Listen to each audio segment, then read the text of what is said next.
Play your hand, play your hand. No fuck, counting the stacks, stacking the bags. No fuck, counting the stacks, stacking the bags. No fuck, counting the stacks, stacking the bags. No fuck, counting the stacks, stacking the bags. No fuck, play your hand, play your hand. Play your hand, play your hand. Play your hand, play your hand. Play your hand, play your hand. Good evening, ladies and gentlemen, and welcome inside Champions Club in Houston, Texas. It's time for the 2026 Summer Poker Open Women's No Limit Texas Hold'em main event. Final table. Main event for the final 9 of women left in the field. Alongside Christopher McCauley. You knew where I was getting at. I knew what you were getting at, Chad. It is a pleasure to be back in the booth. Here are the chip counts for the 9 lovely ladies remaining in their No Limit Hold'em event. It is D. Seidel who is leading the field with 327K. Our short stack, actually the defending champion previously, is Miss Rook, sitting with 42,000. Looking forward to a big FT today, Chad. Oh, yeah. We watched them all day battling it out. And this is a fun little bunch, Chris. Yeah, they're ready to go, and we have cards in the air, shuffle up and deal.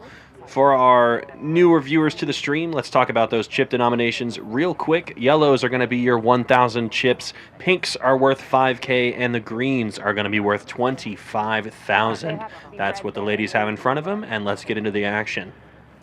Mia Goulion with a Queen 9 of Hearts. Earlier position. Just getting settled into this final table.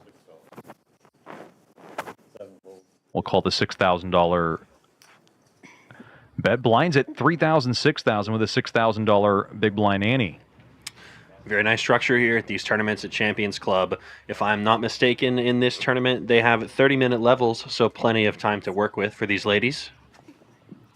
I'm automatically a fan of Saturn because I'm a big Giants fan myself. Big Giants fan and a pretty giant hand. I like King 10 of Spades here. 9-8 for Rieta Seidel. She does like to go by D from the puck. She'll follow through. These tables. Is it a good or a bad thing that we've got the Robbie the very first hand at the women's final table? What do you think about that? Oh, thank you. I didn't give it too much thought. I saw it, and that's the first thing I thought of. Queen high flop. Goulion's going to be thinking good things. Top pair with a decent kicker. Yeah, that hits her pretty nicely. And Goulion will follow through. Quite the impressive tattoo collection, Chris. I don't think I want to mess with this lady. Tattoos. Yeah. I think this bet is going to take it down, Goulion, with first blood at the FT. And concurrently to this women's FT, we've also got a deep section of day 2 of the No Limit Hold'em main event. $800 buy-in. Just about, I think, 16 players left at the live time of asking. We're going to be doing a final table of 8 or 9 tomorrow, depending on how late they get out of here tonight. Yeah, I'm excited for that. There's a lot of hard hitters there. It was like watching a WWE Royal Rumble fest there. It's some big heads bumping. Absolutely. These ladies are the stars of the show for tonight, though. Brandy Rook, current player under the gun, defending her title, previously won a women's tournament here at Champions not too long ago. Congrats to her. She's looking to make that 2 for 2, but it's going to be tough with 42K in the stack. Yeah, she was pretty giddy. Kind of like the morning of Christmas Day when she was making the FT again in defense of her title. So it's pretty funny. I got a little story about Rook. We'll wait for this hand to play out first. But as Dang looks at Jack 10. She looks fearless. She is fearless. And she'll flip in the raise to 12,000.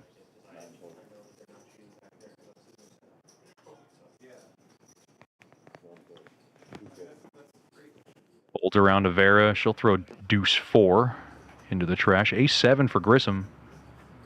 Not bad. Out of position, though, with the weak ace. Good enough for a call in this configuration. Do you have to keep the Ace 7 versus Jack 10 going to a flop. Just as long as they initially scan it. 7-5-5. The ace-7's good for now.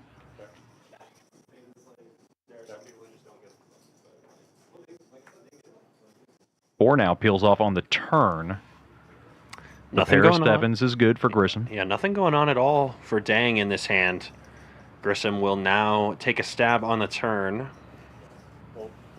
And take it down. You know, it was funny, Chris, when we were setting up this table, a lot of these women haven't kind of been around these waters of an FT here at Champions Club. They're kind of asking us questions like, well, what are you guys going to be talking about? Like, we're going to be talking about you guys. Yeah. We're watching you play the games. Yeah. We'll fill in the holes. You give us the stuff to talk about. Funny story about Miss Rook earlier. Yeah, you were saying. Earlier in the room before the final table, you know how it is. I'm playing some Pot Limit Omaha. Sure. Miss Rook joins us. She's playing a couple hands, wins a nice pot. She says, all right, guys, I got to go. I got to go defend my title from last year. So she leaves, fires a bullet, actually busts, and comes back to play more PLO, and then says, okay, I'm going to leave again. I'm going to go max late reg. And now here she is on the final table. Pretty fun little roller coaster for her. Absolutely. That's what the game is all about, riding the roller coaster. Lowry with a decent ace and not a whole lot of chips, down to 91,000.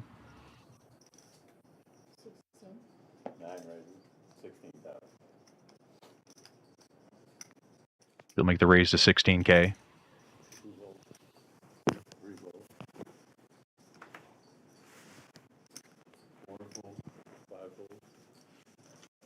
Folds all the way around to Goulion.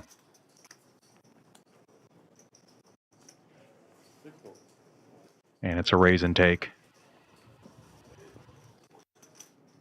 Do you feel like your play you have to kind of readjust yourself when you get in front of the bright lights from early on in this tournament? I think it's less about the lights and more about the pay jumps and really just kind of thinking about, okay, what's my stack worth? What do I need to do with what hand? You kind of have to adjust. It's very different final table and non-final table. Not that I would know. I don't make enough final tables at these things, but I can pretend that I do. Yeah, exactly. I didn't get you talking.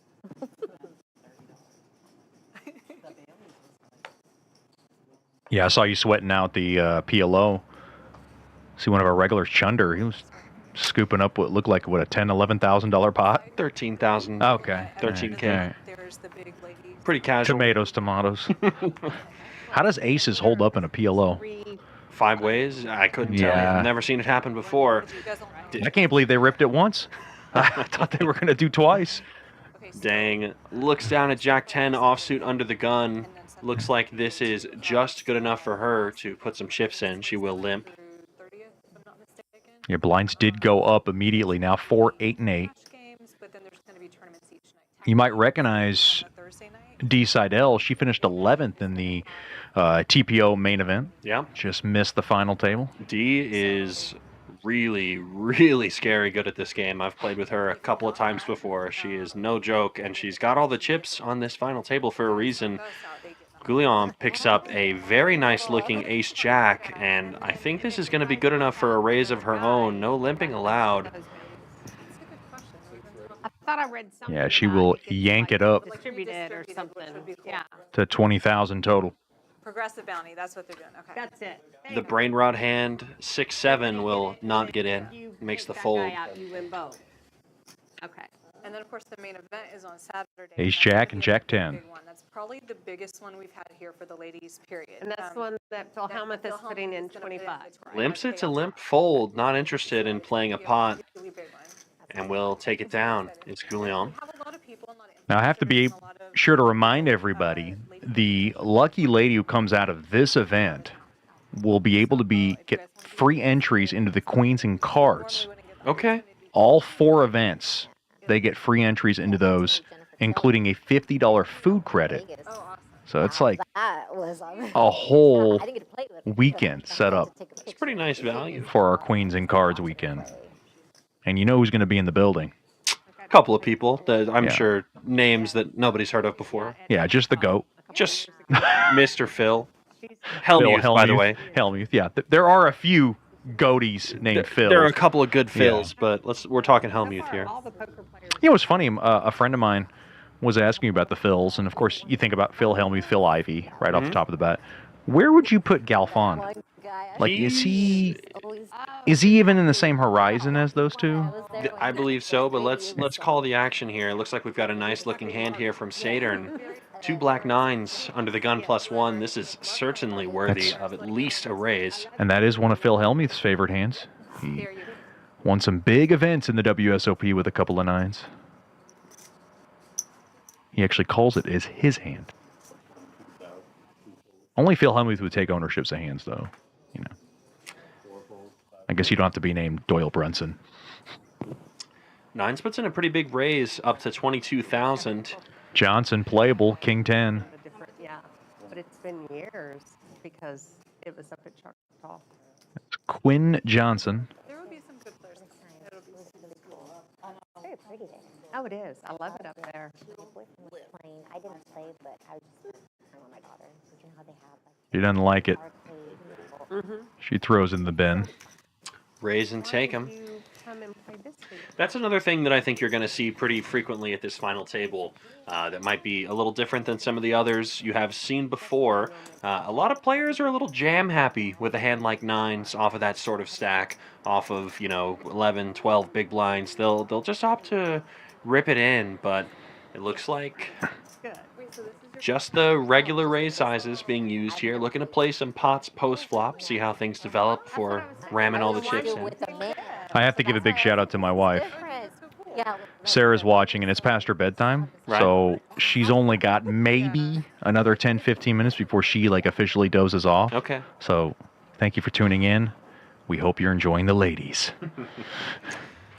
Got a question in the chat. Is Seidel related to Eric the Pro? As far as I know, the answer is no. No, from what I know, no. But that is definitely the immediate. But I will thought. say, Ms. D. Seidel is certainly good enough to potentially be related to Eric Seidel. D with Yeah. plenty of experience in the poker streets, both in Houston and otherwise. Johnson will give up 7 deuce. hello. It folds around, and Lowry will take the dirty diaper and the candy that will follow, and the variety of chips. I got your wig.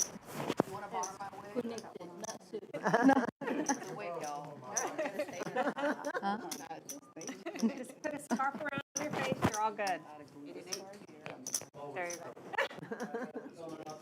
Oh, so I was asking about Galfon because my friends were asking me about that. Yeah, from a technical perspective, I think Phil Galfond is as sharp as they come. I think his the amount of study and practice he's put into the game is really excellent. And one of the signs, I think, of a good poker player, it's not all of them, but a lot of the best poker players are really able to articulate how they think and how they feel about certain things in poker. I think Galfond is one of the best communicators in the game. So I think that's one of his shining qualities. Like, think about someone, for example, like Phil Ivey. Ivey, obviously legend of the game, but if you had to have someone give you a lesson, it's probably Galfond. And it looks like we've And, got a jam yep. from the champ. Rook's ripping with ace-10. Pretty good spot. Ace-10 rifles it all in the middle, and it looks like no one has any hand Lowry's to got resist. ace-10. She might want to tango here. It's not going to cost her a whole lot. For this price, I think you have to. You have to It's call. 3 big blinds. And you've already got half of one in there. I mean, she can take her time, but she's going to call. Obviously, most likely a chop. But I've seen weirder things happen, Chris. Everybody loves a chop. Except the dealer. Except for the dealer. Yeah. Yeah. Those aren't fun. Oh, look at that. We are looking for clubs, diamonds, and spades. Those are the live suits for an elimination. Otherwise, we are chopping this one up. We got to have a sexy sweat.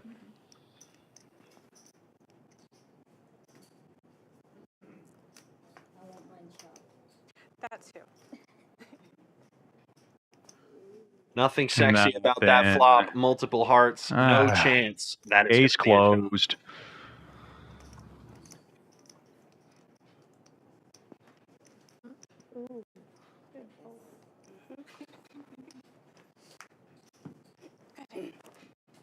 Beat him on the flop, but Chop it up, and we'll Yeah.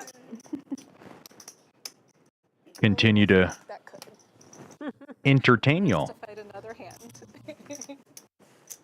It's a late one. We're like the little league version of the night shift. Are we the Little League?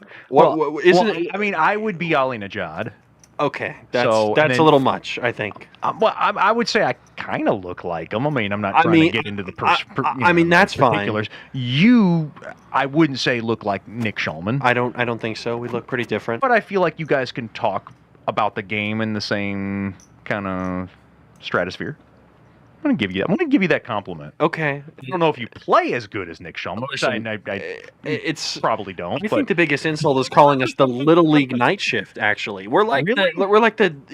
So think about it, right? Little League is the children playing baseball.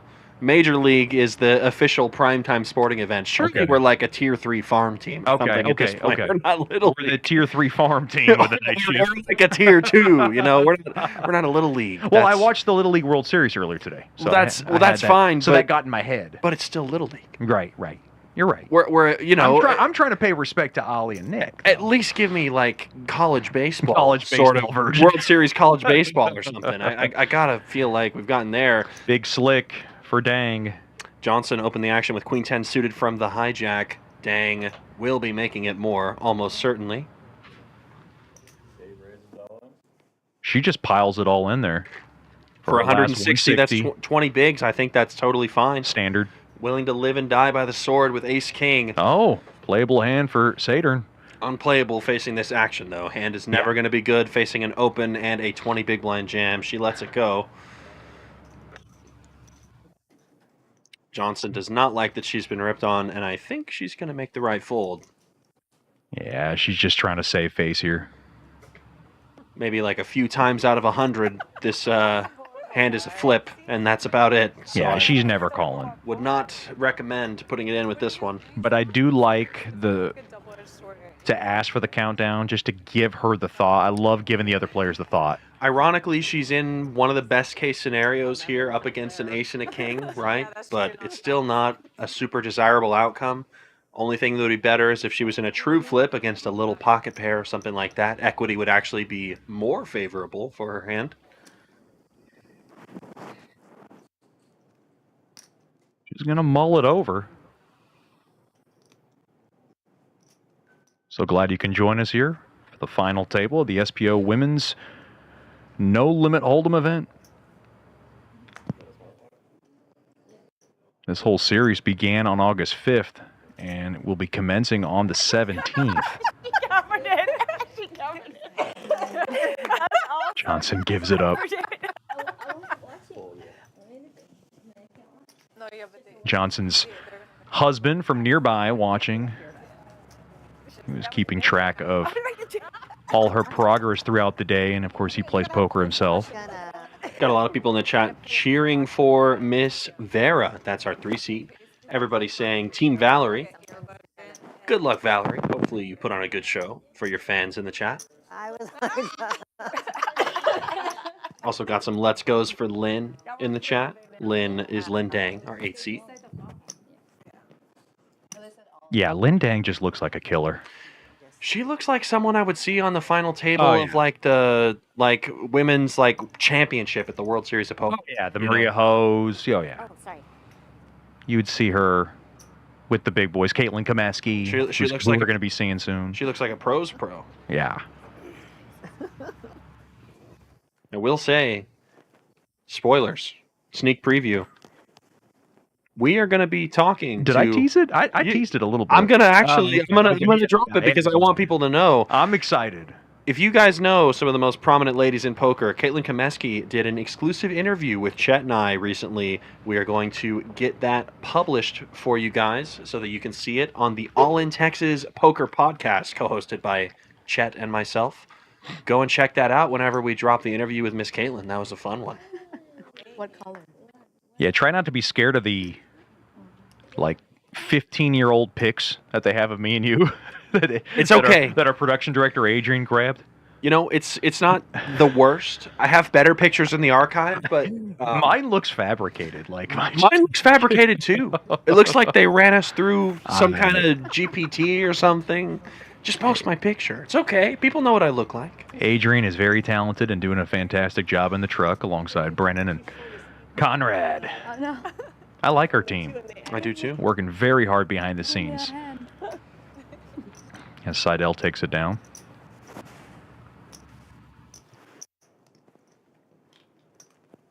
All good, though. Main event down to 14, by the way, for those of you sweating along.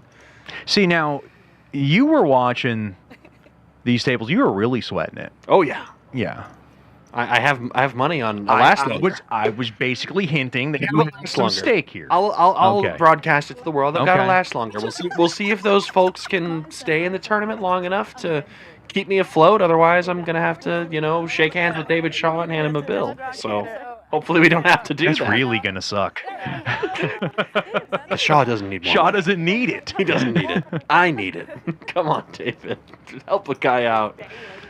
Are you all right now? His significant other, Jessica Richards, was in this women's event. Went fairly deep, but just short of the final table. She also had a good run in the main. Yeah. Made it to day 2. And I've been talking about this. Some of the women have mentioned this to me, and I wholeheartedly agree. I think for the future, I would really love if they moved this event to a different day than day 2 of the main event. I think it would be good to kind of clear out some separate space so that they can perhaps dedicate more of their focus to the main event or just to this tournament in general. What do you think, Chet? I agree. Have a little bit more build-up for the ladies and what they do for this game. Lowry with the raise from the hijack to 20,000. Sorry to cut you off. All good. Let's call the action. It's a Lowry bet and raises take. and takes it. King 4 does not defend. Probably is a defend if you run that one through the solver, but things change in final table land, so it makes plenty of sense to pick your spots wisely. Every penny counts. Reminder, by the way, we haven't pulled up the payouts very much. I believe first place for this event is going to receive something like 3,800 or 3,700, something along that order.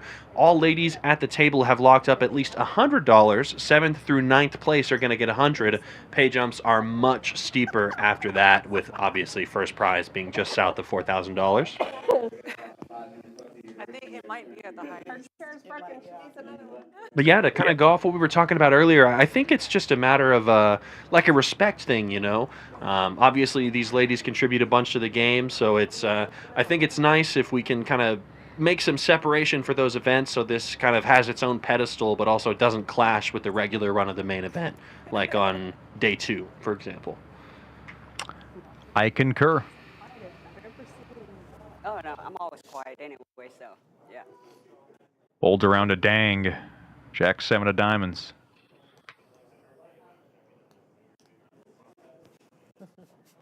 Dang. Cashed in a couple of WSOP circuit events last April. She's liked the year she's had in this game. For 10K, you can come in. And she will make the call. Queen 10 for Saturn. Trying to slip into some action. She could Oh, join the fun, but she says no. If that's the one that you're talking about. But there was one guy that actually won, and that was like, just 30K. Starting come on, tax. guy, like, That's it. Exactly.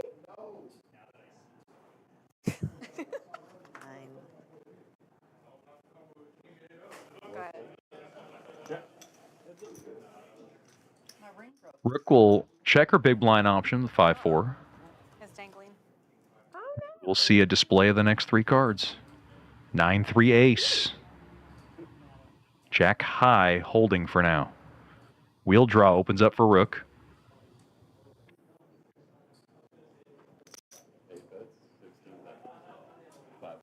Dang, trying to take this down right now.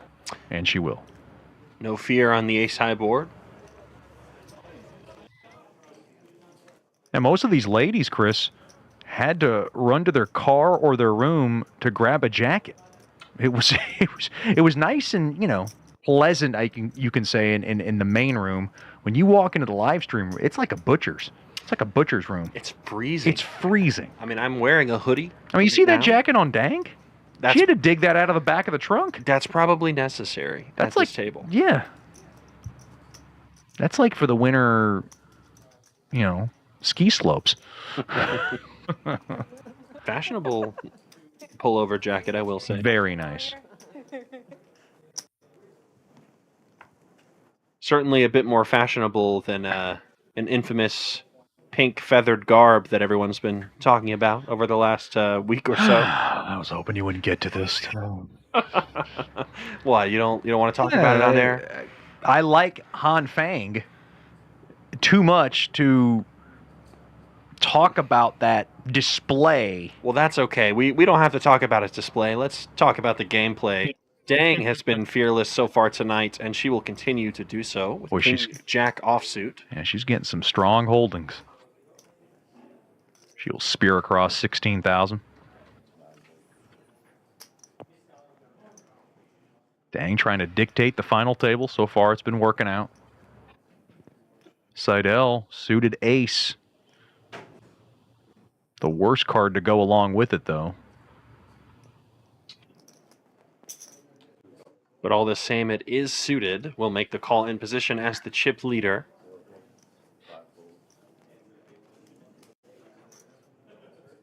Goulion suited, but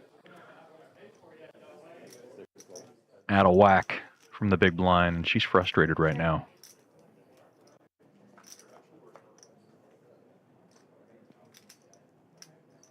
Nine, 9, 8. The ace-6 is good. It's a neutral flop that won't necessarily connect with either player's range all that much. Occasionally, someone will have a piece of it. Seidel representing makes a 20,000 chip bet. Yeah, I like that from Seidel. She'd prefer to take it down here. One heart, multiple backdoor draws possible for her. Boy, Dang's got that look like she wants to snipe back. I'd love to see it. Dang's going to have all of the overpairs in the range, but King Jack not good enough to go to war, and Seidel's stab will take it. Now, speaking of Han Fang, he did make his return to Champions Club a little while ago. Oh yeah, I played the flight with him yesterday. Actually, he wasn't at my table; he was one door down, but I got to see him. I watched him bust in rather unceremonious fashion. I like. Okay. I think he's. I liked his outfit at Champions more than I did at the main. Yeah. I'll politely disagree. Only politely though. It's all right. You're a pretty polite guy. Thanks. I appreciate that. You too. Good, they couldn't hear my heavy breathing and my sneezing and coughing. Well, I'm excited. I'm so happy to be back in the booth. I would be that way. Back that we're doing this together on Champions Poker Live and also on Twitch. So glad to just have everybody with us. You know, it's good. It's been a lot of work coming. We haven't been together since the TPO, which was a fantastic event. Of course, that long ago was when Vladislav Shovkovi, taking down 180K. So it's been a long wait, I guess you can say, and it's been fun to have it back again. I'm not usually a pun guy, but I think I've got Dang Javu, King Jack offsuit, 2 hands in a row, and I think she's going to do the same thing she did last time. It's going to be a limp under the gun this time. Oh, here we go. Well, Lowry with the bullets. Dodges the bullets this time with the limp. Spidey senses in effect for Dang. Yeah, early position for Lowry. She will shoot it up to 25K. Just say. Doing like documents. I used to work at a bank. I docu-sign. 4-hole, 5-hole. Sorry, I'll be quiet now. You're allowed to talk. You're on stream. Oh, shoot. Gonna fold all the way around back to Dang. Everything not docu-sign. What would be interesting? Out of position with the King Jack. Well, that puts like. She wants to see a flop. I know. I don't know if she does. She will. This time she cautious with Jack 10 last time in a very similar situation. This time out of position, but she will call all the same. Yeah, she didn't want to get out of line. She knows Lowry plays pretty snug. I'm really upset that they put this on a day 2 schedule. 9, Queen 5. Straight draw opens up for Dang. The aces are still in the lead. For Lowry here, I would love a small bet, but instead, Dang is about to get herself in trouble. Boy, she gets into uncharted waters. Stabs for 17. As good as a flop as you can see for Lowry's aces in the driver's seat. On this board especially, because there are multiple draws present, I think it gives Lowry the green light to raise. You really wouldn't expect Dang to be leading with any sets or 2 pair into the pre-flop raiser, so Lowry gets the green light to go, and Dang's hand is going to shrivel up. Yeah, this will end all matters.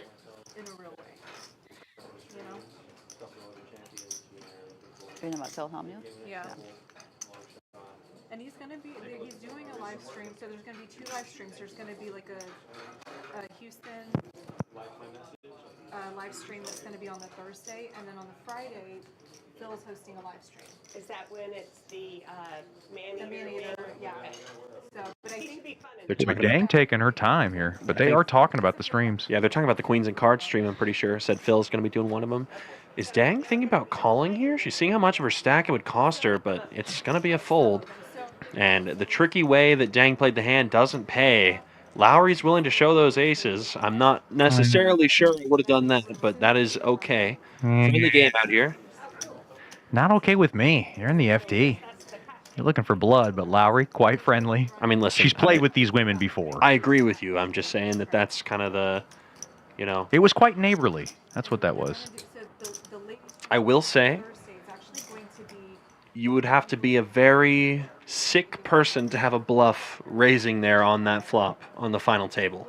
Not surprising to see Lowry show up with something like aces. And we have like a little crown or like a tiara. I know. It'll be cute though. It'll be fun. And there's going to be like fun. So are you one of the people that set this up, or just an ambassador? Just an ambassador, but also participating. Yes. Lowry. Of course. It looks enticing. 8-7 of clubs. Blinds once again at 4,000, 8,000 with an $8,000 big blind ante.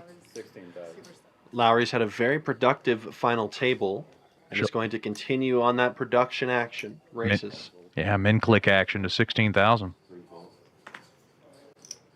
And I think this is the way of tournament poker. You want to be active and raising when you get into these pots, not necessarily limping as much. Yeah, Gouillon's been quite agitated since being at the FT, trying to catch a big hand. King 9, not going to be good enough from the button. I thought she would have perused there. Ace Jack, Dang will peruse on this one. We could see some further damage. Versus an under the gun open, I wouldn't really recommend raising. I think this is the strongest hand you'll ever have that you don't want to raise. We'll make the call. 645 is what I back. So, dude, that's 4-3 amazing. King.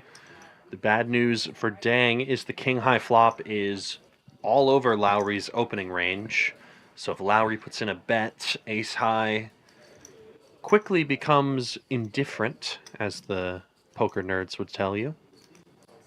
Tiny Small bet. C-bet, yeah. That tiny bet is going to get more action than perhaps Lowry wanted. She's going to have to put in a serious double barrel now if she wants to get it done. Third heart now, Dang, interacting with Dang. Gives her a little bit more equity. Dang's got the commanding lead in this hand. She's checking to see if she has the ace of hearts. That's just the jack of hearts. I would love for her to put a tester bet in. Oh, does she put a tester bet in? That's not a tester. She doubles it all in. That's a if you got me, you got me. This is kind of crazy, but it's going to work. Lowry has nothing. She has to fold, but wow, this is a sick play. Boy, Lynn Dang is having a good year in poker, and she's trying to make it an even better. Nicely done. Nasty move is going to get it through. Nice hand. I don't believe in puns, but that was dang good. Okay. I'm going to give you that one. We're 1 for 1 now. I had to match you because you're a big pun guy. I said I wasn't a big pun guy. If I did more puns, it'd be dangerous. But you've done different. You've done puns before. Did you hear what I said? If I did more puns, it'd be dangerous. dangerous. Yeah. Good call. Yeah. Sorry. Yeah. Sorry, guys. That was pretty good. That was like along the lines of like a dad joke. You got to do what you got to do. Yeah. I like to mix them. It's a good balance. Yes, we like to beat the boys. Drives me nuts. But yeah, I get that. You just have to. This has been very pleasant. Everyone's been very nice. The ones here are really cool. Yeah, no. We don't do that here. Yeah.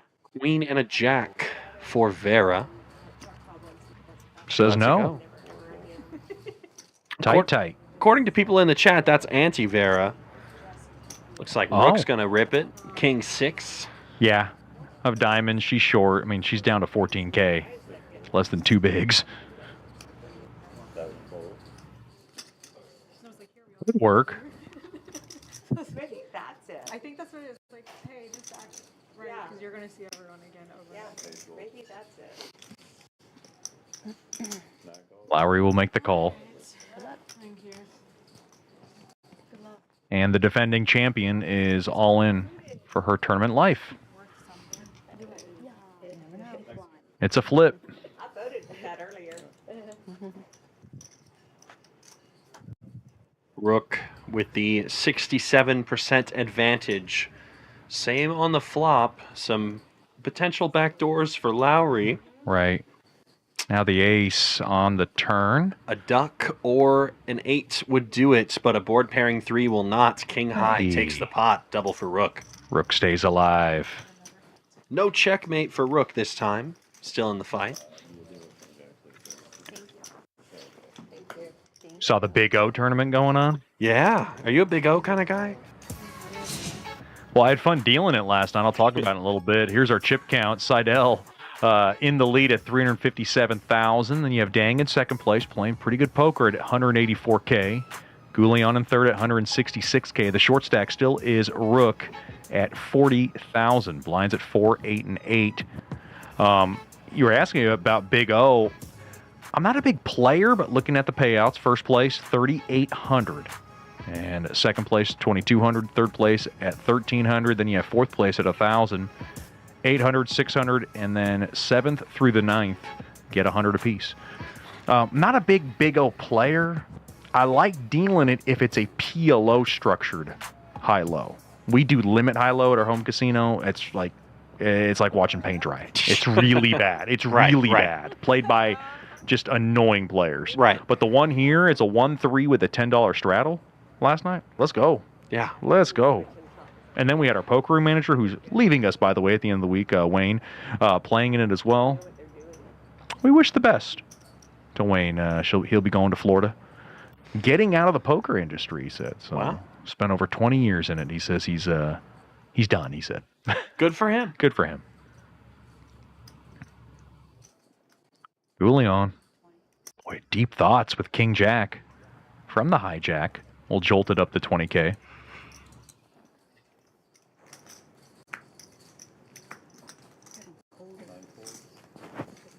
$20 dimes for Saturn, who's got the same hand.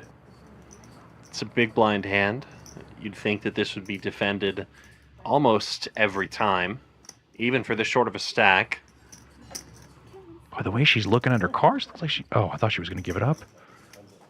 Wanted to figure out exactly how much you had to pay. 68 left. If there's any king or any jack, I expect the chips in the middle, but instead it is a neutral 994 on the flop. We're missing sweats on these flops. Goulion, snap check that back, by the way.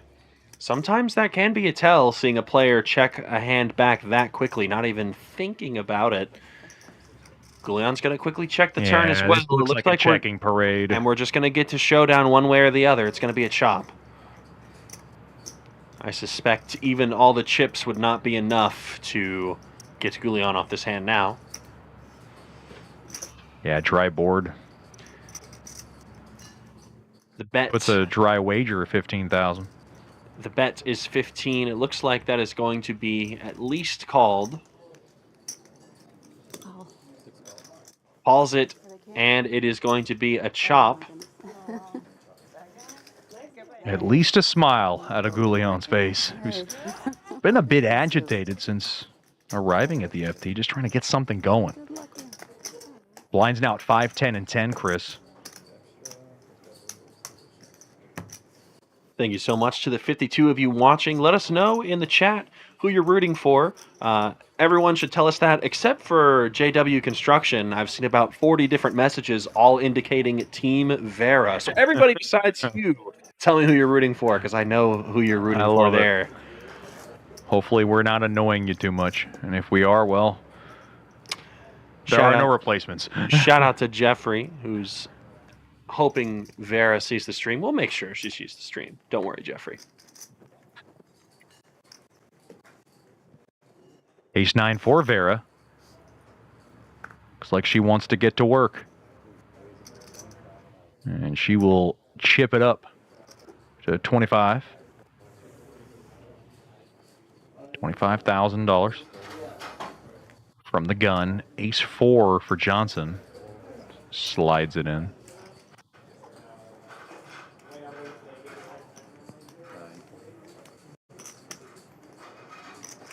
This might fold across.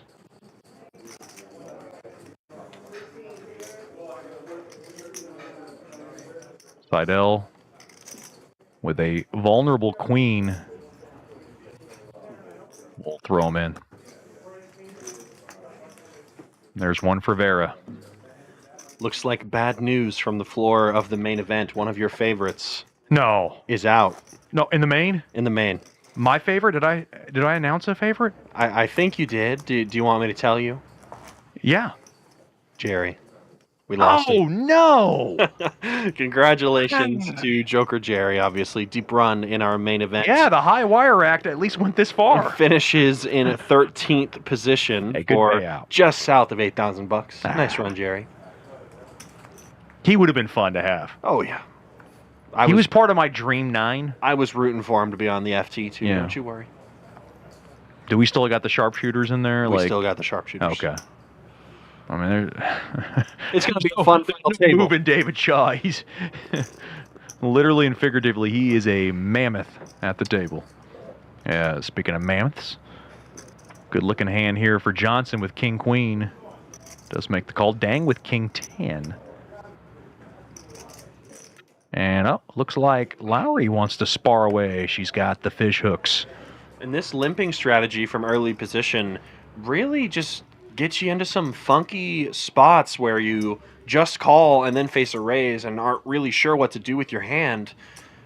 If Johnson had raised or done another action and then seen this raise from Lowry, I think we would have a bit more clarity on where your hand is at, what you need to do with it. But all the same, faces a raise to 40K.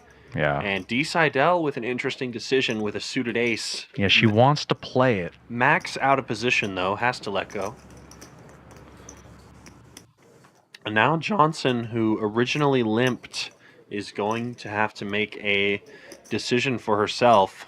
Nah, this is going in. Where? Oh, it's going in the bin. Yeah. It's going in can mean two different things in poker chat. Oh, it's going in the bin. I'm sorry. It's going into the dumpster. Lowry with the cutoff raise. They know that they want to stay away from Lowry's But that's the thing. lane. That's the thing. Lowry was willing to open up hands like 7-8 suited under the gun, right? So I think this limp just kind of allows you to get bullied around by a bigger stack who's willing to go after it. You see that right there? That's I'd like to see Dang Tango it with that's it, though. 50K more chips going to Camp Lowry. Yeah. All right, let me check in on the chat, see what you guys have had to say. Let's go, Brandy. Shout out to Val and to Johnny Pennymaker. More Val, more Val. Looks like we got a lot of Team Val over here, too. That is Valerie Vera, by the way. Glad to see it. We've got a most popular vote for the stream. It is definitely Val Vera in the chat. They told us we couldn't talk dirty. I like it. What I know. Look, if I'm on one of these final tables, I'm telling everybody, get in there, spam the chat, please. Even if I bust out in ninth and look like a fool, at least I'll know that people were watching me do it. Yeah. Oh, I'm in.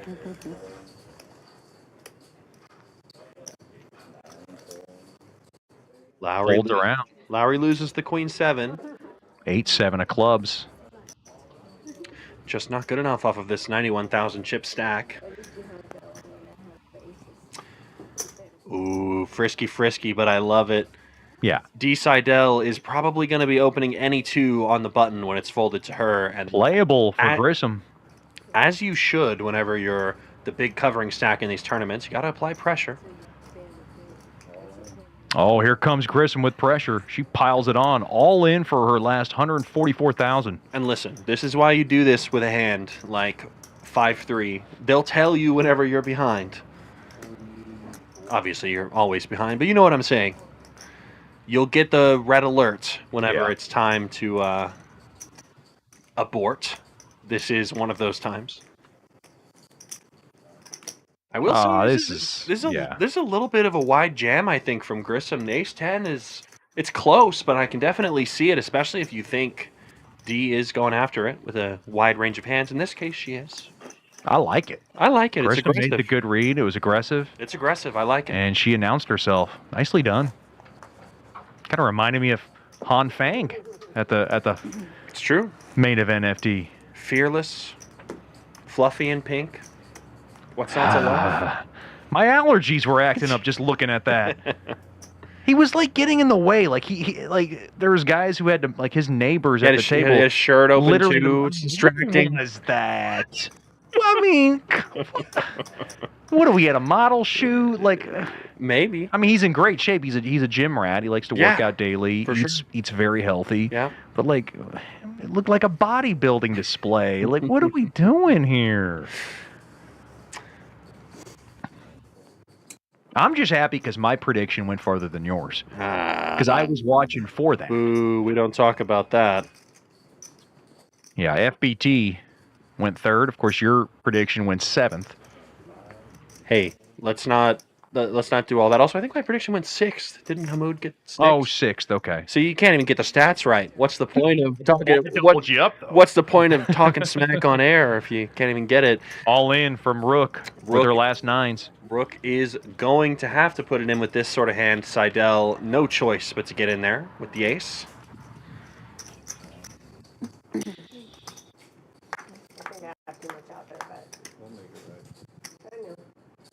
Queen deuce 6 pairs up Seidel. She's got a few more outs. It will need to be the ace from space or the case 6, and no such for Rook. Rook has found another double and is got some life. Well, you know, a couple of more courtesy double ups. She's gonna be right back in this baby, Chris. Absolutely. I like it. Good title defense. Nice lady. Everybody loves a title defense story. It's so rare in poker these days. Defending a title is almost unheard of in the modern era of poker. Part of one of my biggest rants early on in our All in Texas Poker podcast, because you basically gave Michael the Grinder Mizrachi no chance at going back-to-back in main events. And what does he do? He finishes 241st out of a field of over 9,200 after beating a field of over 9,000 to win the main last year. There's a big difference between back-to-back and first and 200 and something, though. That's I'm saying actually going back-to-back, like all the way back-to-back is almost impossible. It seemed personal that you did not like the Grinders type of play of poker, and you didn't want. We don't want to out ourselves on the air like that. We're talking about the ladies now. So I'm semi-right. Shh. Couple of 7s for Dang early on. She's got the hockey sticks. She's going to slap away here. Calculating the right price. Dang takes her time before the flop. Oh, it's silent killer time. Meticulous. She comes in heavy. This is going to be heavier than normal. I think she's calculating how much she has left to see if it is worth a jam or not.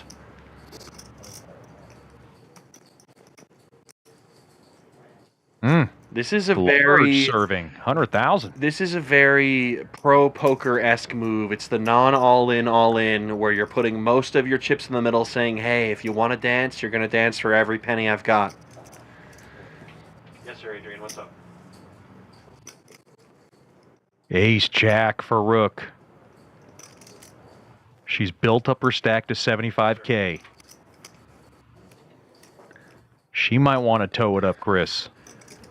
I mean, if you're Rook, it's everything you've got left. Yeah, and It's she such a knows she's big in for a hand. flip. She's suited too. She's in for maybe a flip. Because Dang's doing this with Ace Queen and Ace King as well. Well, what I was saying, if she knew she was in for a flip, she's getting it in there. But this is time what with the this. kids call a flip at best situation. Rook's best case scenario is a 50-50, and oftentimes it won't even be that. You know, it's funny all the scrutiny that Ace Queen and Ace King get. Ace Jack doesn't really get scrutinized, but it is in a scrutinizing position right now. It needs to be scrutinized in this sort of position. But you know what I mean? Just out of the general standpoint. This is the worst sort of hand that I think would get Rook looking up to the sky and rolling her eyes. And she's going to let it go. Discipline lay down. This is why Dang's move is power poker. It gets King 10 and Ace Jack to not even think twice, and they're gone. Boy, Dang picks up the liking chips. Lin Dang more and more. Lin Dang's got some moves. Like I said, she cashed in a couple of WSOP circuits in April. She's had a good year in poker, and now starting to stack some more ammo up here.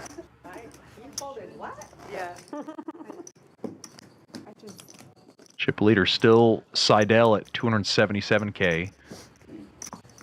And Rook's still thinking about that Ace Jack of diamonds. Displeased about it. She's counting combos of hands in her head. She really There's a lot of thought about that. combos, yeah. I had suited, but not. I see a lot of seasoned tournament players who would throw it in there, their last 75K, but I do admire the fold more, actually, to be honest. Live to fight another day, pick a better spot. It looked maybe. too strong from Dang, the way she put that in there, too. Speaking of Dang, Jack 9 of hearts. Sometimes appearances can be deceiving. And if you figure out what your opponent wants you to do the opposite. Right. Duck, dodge, and dive. Dang will min-click this baby to 20 dimes. Big difference in how she's played this hand and the last one. I wonder if the table is watching, paying attention to this.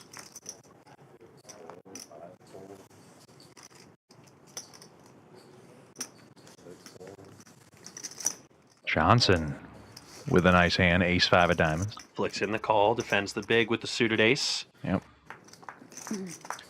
56% of the time she will win this pot. Probably more now on the ace high flop. Yeah, nice flop for Johnson. It's pair versus pair action, but not necessarily good news. And Johnson's going to take an unorthodox line and lead into the under the gun opening range. Pretty dicey on this ace king high board. It's a defensive bet, Chris. She didn't feel good about it. Just kind of throw.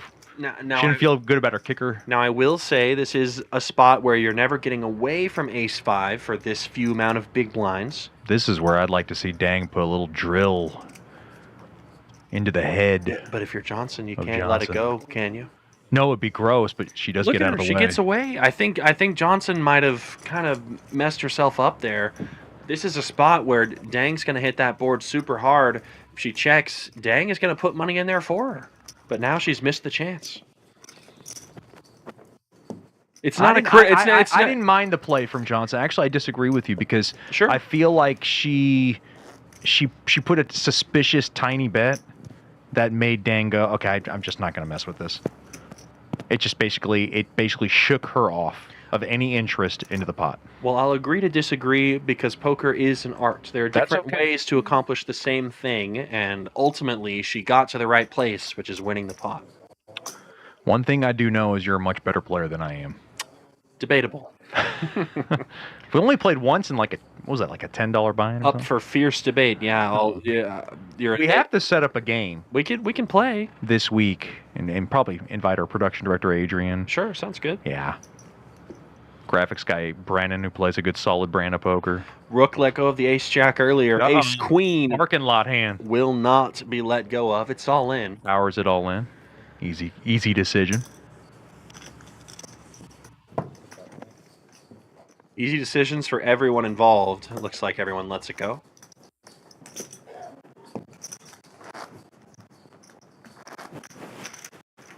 Just cruising along here in the Summer Poker Open Women's No Limit Hold'em final table. That's Christopher McCauley dropping his phone. Nobody And heard I'm that. Chet Chaudhary. I muted my microphone. You didn't have to call that out to the booth.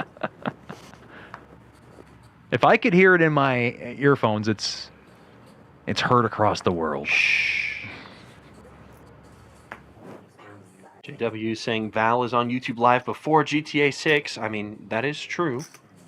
I suppose that is a true statement. The game has not come out yet. Very fair.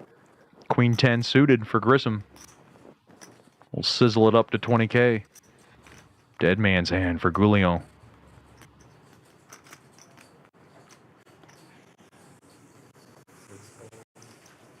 Says no. King 10 suited for Johnson on the puck. It'll go into the bin. Lowry looking down at 6-5 offsuit with less than 20 big blinds in front.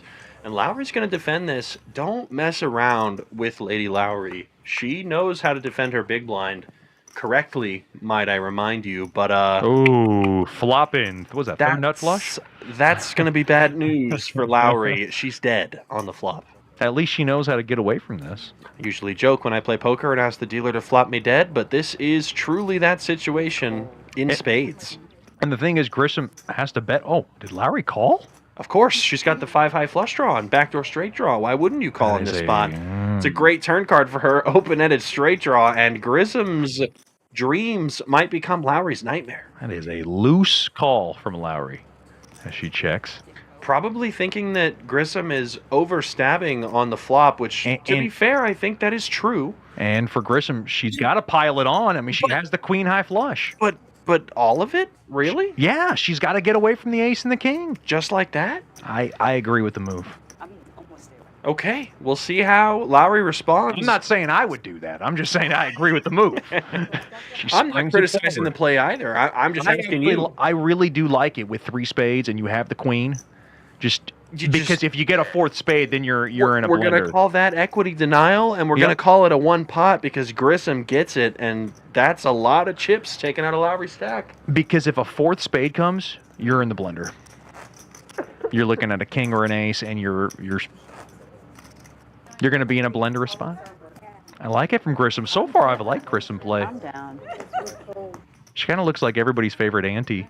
True. I would say that that's not an accurate statement, though. Everyone's favorite auntie is very clearly Auntie Vera. Ask our chat. Oh, that's right. They'll agree with you. Ace 6 for Seidel, who truly looks like a mid-2010s poker player right now. Look at that outfit with the shades and the pulled-up hood. Classic look. Vera looks like she shoots pool somewhere. I don't know. I just get that vibe. I'm probably wrong. I'm just saying she looks like it. Rook with the dead man's hand. You don't have to comment, Chris. Your head's spinning right now. You're good. I will hold my tongue for the broadcast community at large. I just have random thoughts that go through my head. I'm sorry. Inside thoughts sometimes. Johnson with King Queen and a decision facing the raise off of Rook's small stack. This is, if I'm going to be honest, this is going to sound weird, Chet. This is my favorite raise I've seen of the entire final table. Do you know why?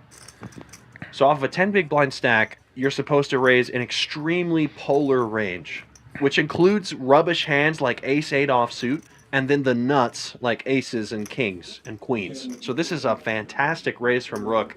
And when you raise off of such a short stack, people have got to think you're not messing around. Dang doesn't care, though. Ignore everything I just said. She's all in. Dang jam? Dang jammed into that range, which is usually not going to hold up well, but in this case, it will. And she's going to get it through. I don't think Rook is calling with ace-8 offsuits. Boy, is she fun for the fireworks. Oh, yeah. I loved the raise from Rook. It's perfect. You'd put it through a solver nerd's heart, and they would be happy, but... Grandy move from Dang. Dang just says, enough with this, enough with these shenanigans. Raise and take it. Like my nose is starting to run. It's cold in here. Ooh, my goodness. I know some people in the chat are asking, can we hear the ladies talk? They're not talking too much, so we've kind of kept it a little bit lower. But if that's something we do need to adjust, we'll see what we can do on our end. Chet and I are yapping a little bit. Yeah. I get it. You don't like hearing our voices. That's fine. I'm sure it's more pleasant to hear them talk, to be fair. Speak for yourself. Vera with 5 tray of diamonds. You don't think the ladies have better voices than ours? No, they do. Okay. They do. I was just making Yeah, sure. we're not even Is close. this a hill you It's want to not- die on? 'Cause I don't think we're winning. Ace Jack for Grisham. We'll scale it up to 20,000. Dang has been quite active, and King 10 might not be an impediment. No to what impediment he for wants this to do hand. here. She's going to call in position from the cutoff. Thadern hasn't had much to work with. 10-5 is not going to qualify. Seidel with the hoodie. That's what I said. You didn't hear what I said earlier? The classic 2010s pro poker player look. Yeah. It's giving me Phil Locke vibes. Yeah.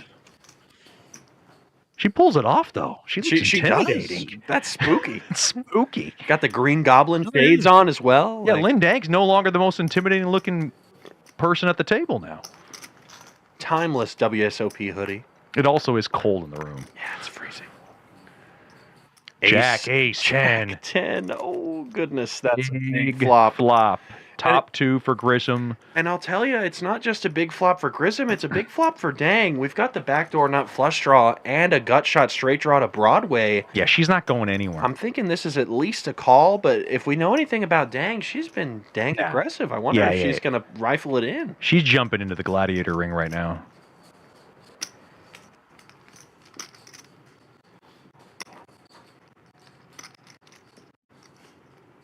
Boy, Dang sizing up both of the stacks she's looking at, and she could be staring down a perilous trail. She will just call.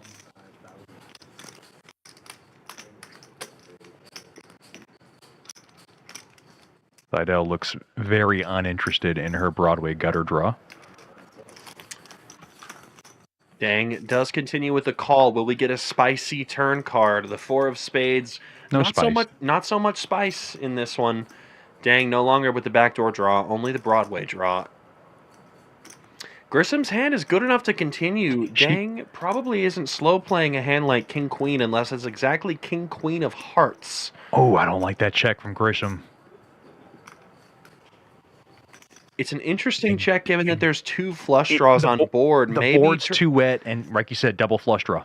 Counterpoint, though, think of it from this perspective. Grissom's paying attention to how aggressive Dang has been. I think she might have just gotten Dang to put herself in some trouble by putting too many chips in the middle. Oh, it's working out nicely now for Grisham. Dang is bet 90K. If Grissom goes over the top, it's going to work. She's shaking her head no, but this is what you want. There's 2 draws on board, and you have just about as strong a hand as you can ever have. You're really only losing to sets of 10s, maybe. It's not in the range of Dang. And she's all there in. It is. Yeah. Grissom goes. I love it. I think this trap worked out to perfection from Grissom on this very draw-heavy board. Dang's going to take her time before folding. I think Dang has just unfortunately realized she's lost most of her stack with this aggressive maneuver. And credit to Grissom for paying attention to the aggression factor. She's finished putting in the 90K to complete her bet, and now I think she's just going to have to sit and watch it all burn. There's nothing you can do with just a pair of 10s and a gutter here. You've got to let it go. Surely not enough equity. Yeah, this isn't a cash game. No rebuys in this one. She's getting away from it. I love Boy, the way nicely played from Grisham. I love the way Dang's played this FT so far, but Grissom has been paying attention. Top 2 pair, plenty good enough to go with. Let the aggressive players do the work for you. And she managed to get as much as I think she possibly could have out of this pot. I think a second barrel would have gotten a fold.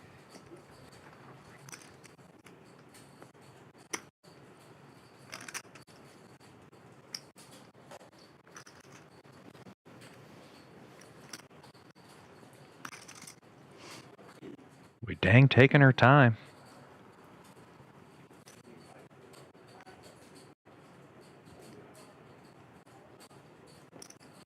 Just in saving face mode.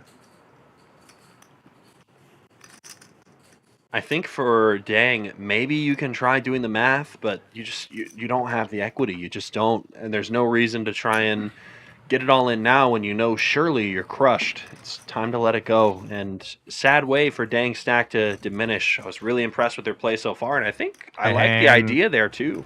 And we got a new chip leader at the final table. It's Grisham with 399,000 now. Most of the chips in play fall in the 4 seats' hands. Will she be able to take it all the way?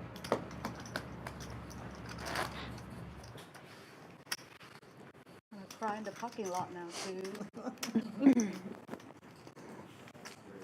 So now that outfit on Han Fang, is that Back one? to this? Yeah, is that one that you would sport? Like No. Well, no. no, I mean no, but no. I'm just saying because you're a big fan of the show. And No, let's start there. I'm not a fan of the show. I don't really care for it. I just recognize the character. I see he's paying homage to an iconic character, so I respect what Han Fang is going for. I stand corrected. I don't have the build to pull off that look. Let's start there. I wasn't talking about builds. Right. I was just talking about the passion. I thought you had a character involved because I thought you and Fang were on that level. It's just, I know what character he's referencing. It's one of the big villains from a big show called One Piece. I like the fit. I don't care for the character myself, but I respect what he was going for. Lowry lifts it up to 25K with 9-8 of spades, and finally, Saturn runs into a monster. Boy, pocket aces on the button. No better position than that, Chris. And for just about I mean, it's all getting six in and a there. half bigs. Yeah. You got nothing else you can do. Obviously. Get him in. Oh. Get him in good. Seidel with King Jack. It's not going to get in there, but she's definitely has some interest peaked. This is the old how much is it? Followed by a quick fold. Right. Especially after Lowry's open. This is the kind of hand from Seidel where if you had like 399,000. big blinds. Yeah. Maybe we can maybe we can talk. We can't talk off of our 25 big blind stack. And for Boy, Lowry, well, she's got the hand that can crack a big pair. yeah, Lowry might actually have the necessary equity. She's seeing what she'll have left. 8-9 suited performs just about as good against aces as any other hand, which is to say not very well, but better than some of the rest. It's about half her stack. Lowry's been aggressive so far, but contrarily, Saturn's had to pass up on a lot of spots. And that's the thing, how tight she's been so far at the FT. The for thing her to is, jam it's like just that. the thing is, it's not much more to call. It's 4 big blinds, which is what's going through Lowry's head. It's almost nothing more, which is why she's thinking, do I have a hand to crack? Worst case scenario, she's against aces. Best case scenario, this is like an ace-jack, ace-10 sort of hand You're that we're live against. Or maybe a worse pair in the dream situation. So you're saying she's in a coin flip situation? I'm saying she's in a spot where if she makes this call, I would not be shocked or disappointed either, because it's for not much more. That's the thing. She puts it and in. she's going to put Here it we in go. for 41 more aces with a big lead, as always. Ready to rip this. Lowry's going to need some middling cards or the right amount of spades. I have seen that combination of 9-8 crack aces so many times in my life. Chet with the call on the flop. Can Saturn survive?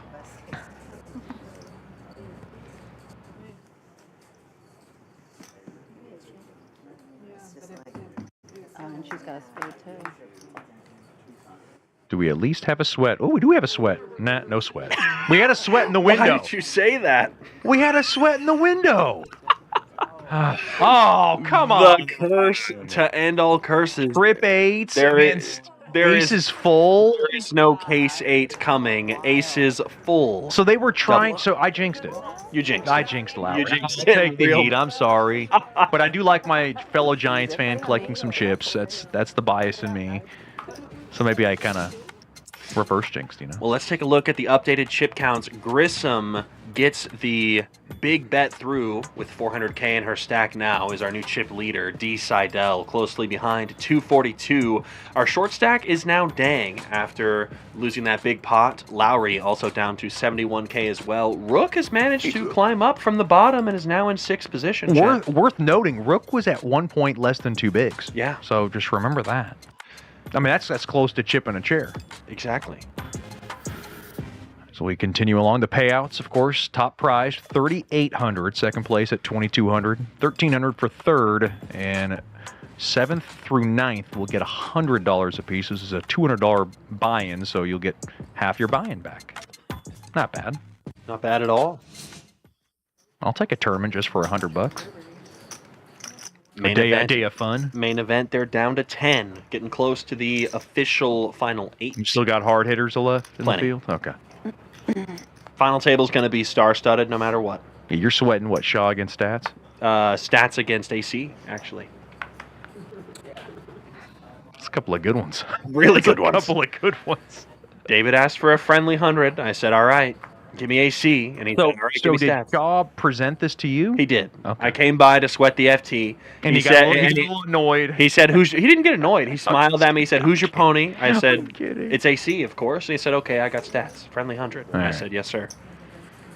Can't deny a little Shaw sweat. Is Neil Vora still in the field? I believe so. I hope so. Sharp one. If he's not, I'll be very sad because I want to see him on this FT. Yeah, he's very good.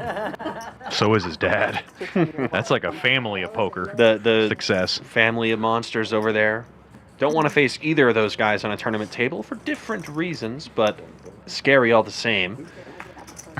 Saturn sets the ace-4 sail into the muck, and Vera's going to do the same with 53. Grissom gets a walk with the best hand.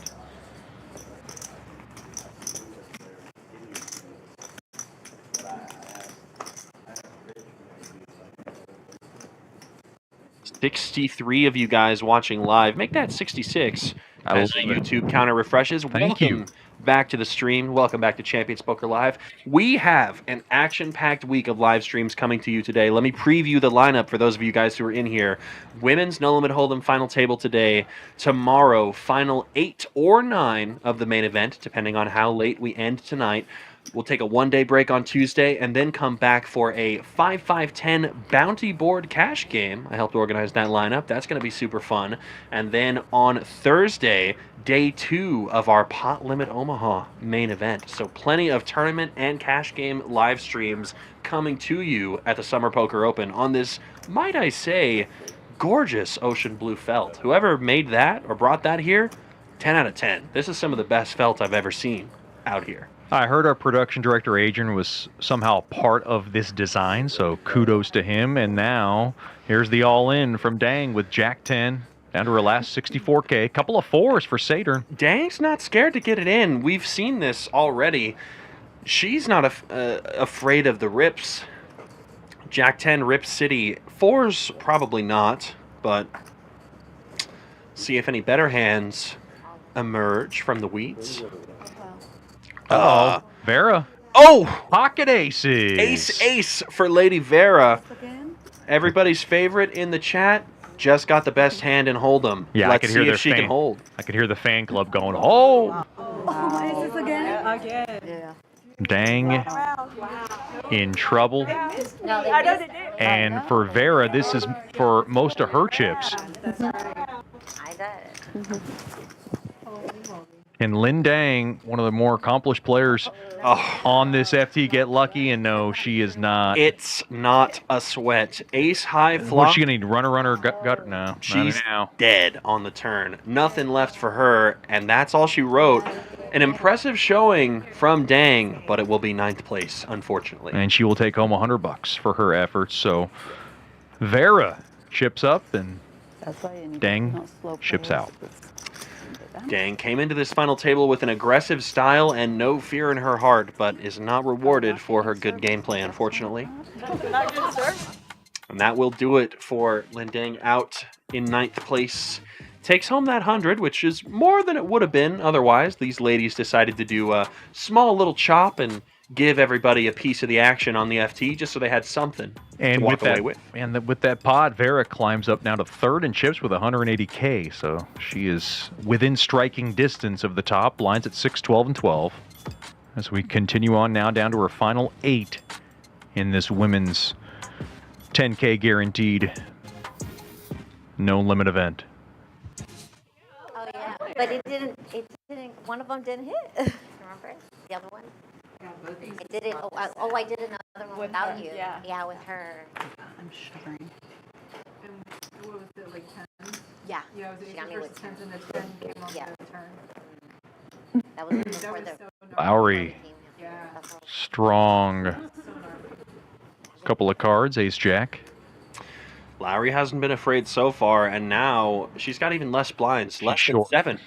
Yeah, Blinds have that's- gone up to 6, 12, and 12 as a reminder. So There's this only is- one move. This is in. Yeah. This is all in. Automatic. Automatic action followed by some automatic folds. Couple of ducks for Grissom. Duckies are no good in the final table of a tournament like this. In a cash game, you can willy-nilly put it in for a little flip, but at the final table of a tournament, you just got to let go of the ugly ducklings, and Lowry chips up to just about 8 big blinds for herself. That's the kind of hand I've seen guys like Shaw, stash some sick puppies. That's just not... Slither it in. That's just not it, though. Not If the price was right. Like, you've seen it. I'm not saying it's right. I'm just saying I've seen it. Obviously not working for Grisham there. Understandably so. I'll put it this way, Chad. If I'm all in with deuces in a tournament, I either have less than 5 big blinds or I've flopped a set. That's Well, pretty much it. So, right. Let's... I'm with you. Cocktail. All right, what can I get you on? Of course, the winner of this event, I want to remind everybody, will be able to get all the entries into the Queens and Cards event going on from August 20th through the 30th. August 27th through the 30th. You get entries into all 4 of those events, including a $50 food credit per day. So a lot of delicious food. And a delectable hand here for Lowry, ace tray suited. Lowry is going to open the action with a limp under the gun despite her small stack, which is an interesting maneuver. We'll see if it gets any action or not. Unclear how others will react to this, given that Lowry has very little behind. Always interesting trying to think about these spots off of a short little stack, right? Because you'll see people limp under the gun when they've got like 100 big blinds at the beginning of registration or something, but off of 10 big blinds, it's very different. She's at least shown interest in the pot. Julian with the inferior ace. Julian's She thinking about don't like jamming. it. Nah, she don't like it. She didn't like it from the get-go. She doesn't do it. Johnson will see it for free. Goulian's got that Poker Pro look as well. Also, it's freezing in that room, so put on those hoodies. Unbelievably bad. 6, Jack 10. That pairs up Johnson 6. Ace 3 is outflopped, and as Johnson has done before, when she outflops her opponents, she leads into them. Only 1 diamond talking to Lowry right now. I tell you, not much more is probably going to be talking to Lowry this hand. I don't think you want to chase backdoor diamonds on this sort of board. Oh, I said it loosely. Oh, gosh. Oh. A loose call with the short stack from Lowry. And you know what? That's a raise, forgive me, to 40,000. Lowry just doesn't respect this lead from Johnson, and I kind of agree. That was a nice little creative jab. Is your opponent really leading with a super strong hand on Jack 10-6? I'm starting to like Lowry a lot more now. I already did. Speaking of Queens and Cards, the Man-Eater Bounty is Friday, August 28th. $250 buy-in. $100 bounty on male players. Boys, be careful. I think we're both going to play it. I'm in. If you get busted, I think I'm going to get into that. They get the bounty. I kind of want to be targeted. I kind of like it. You going to play in that one? That's kind of intriguing. I don't know. Kind of depends on the scheduling. Yeah, that's true. I think there's only we do have shows. I don't know if it's a bunch of them or if it's a select few that are going to be in that event, but I'm looking forward to it. Of course, Caitlin Komeski going to be in the building. Nikki Limo going to be in the building. Mackenzie Katz. A lot of successful women in the game. We got to work on getting someone like Abby Poker in the building for stuff like that would too be in the future. Huge. Abby's stuff is so good. Yeah. Abby, good friends with Tish Money. And Caitlin Komeski. And the ever infamous or popular Corey Eyring, given your thoughts on the individual. Infamous. He's an infamous He individual. is Ace Jack of Hearts. And an infamous hand, Ace Jack of Hearts. It is. Much trouble has been gotten into with this hand, even at this final table. Yeah, I have a buddy who calls Ace Jack the Hellraiser hand because it can raise a lot of hell in your life, and now it's going to raise some hell here with Ace King. It's going to raise plenty of hell whenever Ace King goes all in, because rails it in. Ace Jack cannot fold for this much more. It has to be called off, especially with 2 hearts in her hand. Seidel doesn't love it, but it's got to be put in, and it will be a call. Rook in the lead once again. Seidel is suited. And if Rook can hold in this spot, she's going to have the most chips she's had probably all tournament long, actually. She's been doing some short stack warrior stuff all night. Let's see if she can survive. An ace. And a jack. Oh, boy. It was a good-looking window and pretty dry-looking side on the middle seat there. Seidel with Ace Jack will send Rook home. And a bad beat. And Big Slick is your last hand of the event. Bad beat, and it is checkmate for Brandy Rook. Unable to go back-to-back, but does make the final table again and does walk away with some funds for her efforts. Yeah, she'll take home $100. My friend taught me, like, the number one rule you always... Like you said, great run in defense of her title. Look at Seidel stacking up the remains of Rook. Yeah, with Ace Jack, yeah, that's insane. Chip leader doing chip leader things. Seidel obviously doesn't have the chip lead anymore. She's right there. But she did earlier, and she's still acting like it. She's creeping up, yeah.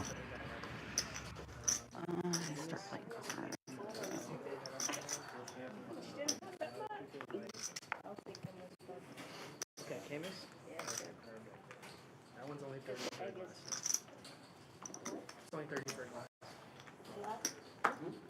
One glass is 30. I'll have that right out to you.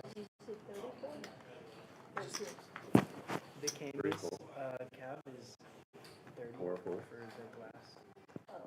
$30 for a glass, right? For a glass? We can do another option. Is that okay? We can do another option. Okay, cool. Let's take a look. We For a glass of wine? We got Foss. That was a whole bottle. Please tell me that was the whole bottle. Lowry. Jacks. Fish hooks in the small, and it's blind versus blind. Wait, what? What was one glass? Wait, she's getting... Let's do it. Oh, the brand she's getting is 30? What did you say? It's 30? Not the time to talk about what she's ordering. She's got jacks, buddy. Back up. Shout out to our man over there. He's doing a good job. He's doing a good job, yeah. Fairly new. But also back up. It's final table. She got a hand. Give her a second. And Lowry was nice about it. And Lowry is counting out chips and putting in a raise. Call me crazy. Call me crazy. We're going to have another tango. It does not matter what I was about to say. Put the chips in and let's dance, ladies. Good old-fashioned race. Flipperoo for all the chips. I will be shocked if Saturn opts out of this. Well, Saturn and Lowry pretty close to identical chip stacks. What? 122,000 for Lowry, 157,000 for Saturn. Was there a fly in the air? What is happening? Kind of old Saturn there. She looks like she's considering something weird, like just call. And I gotta say, He has been conservative. I couldn't agree with it, and it's what she's doing. There's a call. She's calling. Wow. Much to my shock, this is not a flip all-in pre-flop, which is bizarre to me. Going to try to protect her stack, apparently. 9-4 deuce. It's good for the jacks. I mean, Saturn... One heart working for Saturn. Saturn avoids the bad part of the flip, I guess, and she's probably going to save some chips because Lowry's just going to bet small or jam. I mean... This should be everything. Oh, man. And there it is. I mean, Saturn played the ace-king extremely conservatively pre-flop, and I guess it might have saved her tournament life because she's going to fold. Yeah, she's been extremely tight. And, of course, like you said, this is going to work out. But like you said, uncharacteristic play, but it's going to work out for her here because there's no way in she's this calling. exact situation, she would have rather still had chips than gone for a flip that Right. might have just ended in a busto. So live to fight another day. Right. Doesn't live and die by the ace-king sword. I was going to say about Lowry's hand, which you might not agree with me on. I was actually going to say I don't like the raise. I actually would have preferred a limp off of that short of a stack. You're kind of trapping your opponent blind versus blind. Get them to make a move for you. Obviously, this is some GTO stuff. You can ignore I saw me. you play jacks last night. Actually, I dealt jacks to you last night. Well, yeah, I doubled up. Yeah. I played that one correctly. You did. Yeah. You did. When you jammed, I was like, okay, he's got an overpair. I mean, I'm not trying to punt my stack off when I'm in the main. No. We're talking about punting to David Shaw. Even when he tries to punt, Yeah. it's like a fumble and he just recovers. How can you unsuccessfully punt? That's not fair. Every time I do it, they get the fair catch. You do look quite diabolical at the table, though. Me? Yeah. How so? You have an intimidating presence. Just dialed in. Yeah. Not the goofy character you're now.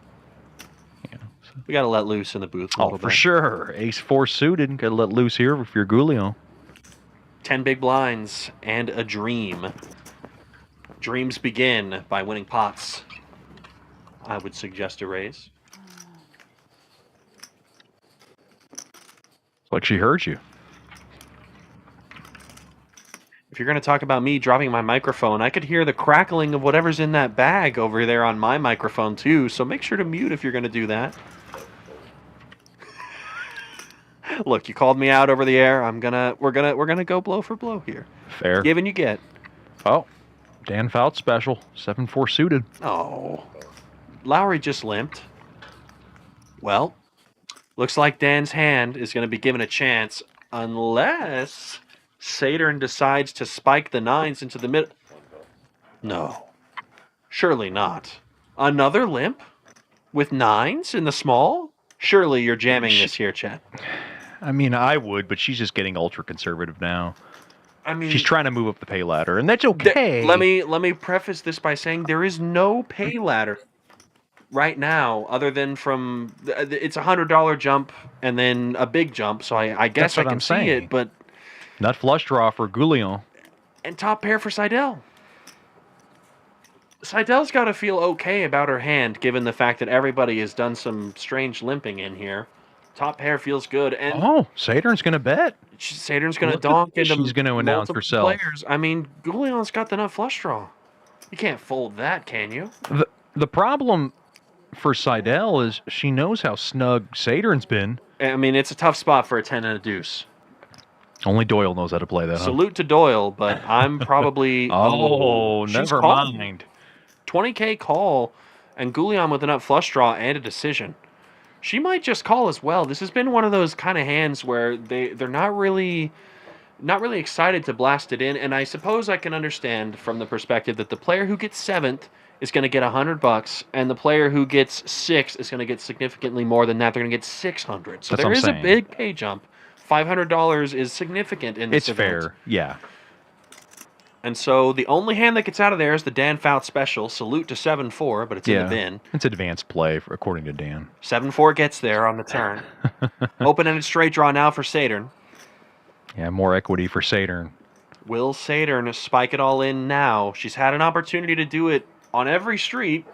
We'll see if this one is the one she Well, takes. if she does, she's going to take it down. Seidel is going to fold. Also, there's a fly in the room. It has been all over Seidel. It's been attacking It's been her. on that end. Maybe it's the Mid-hand. hoodie. I don't know.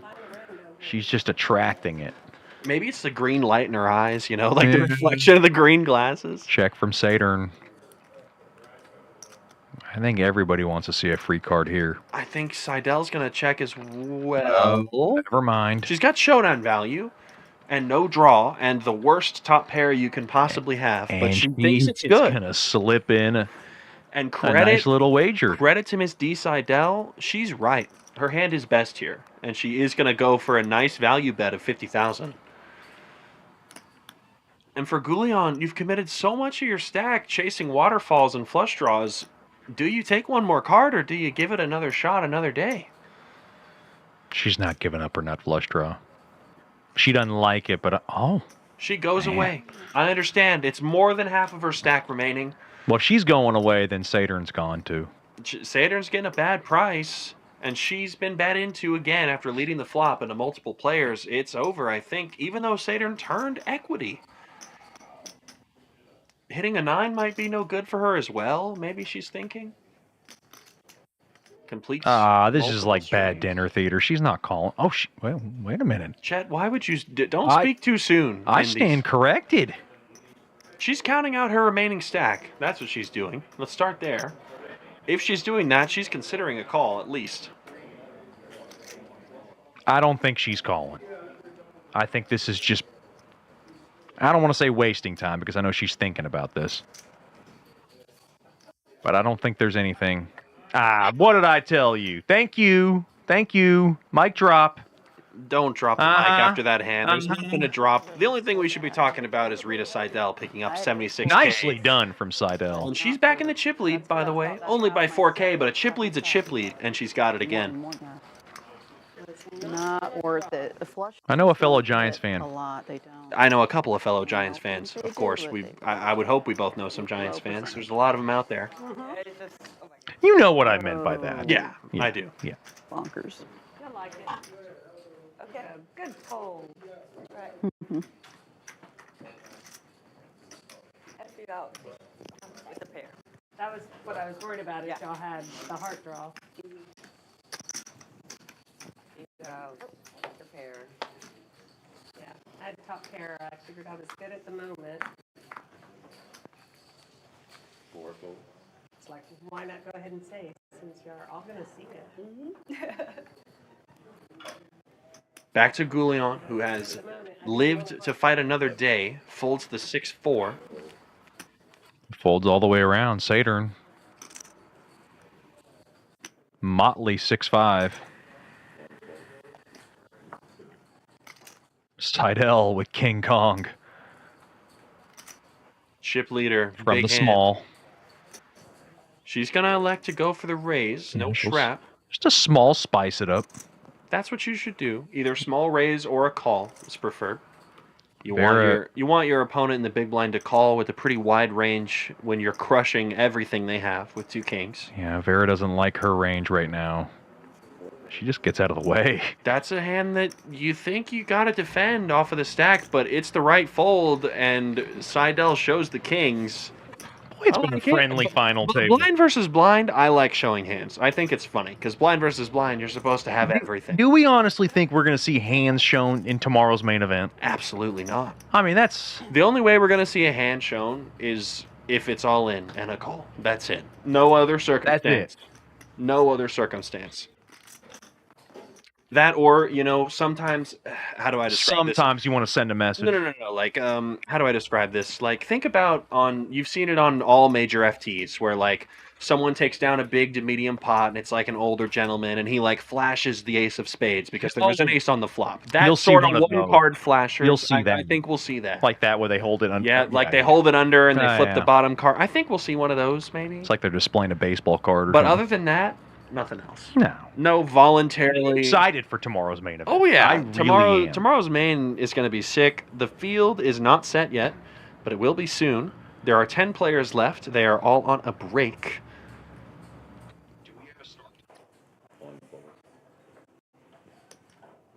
Big slick for Seidel. Seidel will sling it back into action from the biscuit and barrel forward 26K. I have never heard anyone refer to the button as the biscuit. Never. Yeah, that's me. That's good. That's new. I've never heard it before. Yeah. Vera with King Jack, and boy, she just looks worried.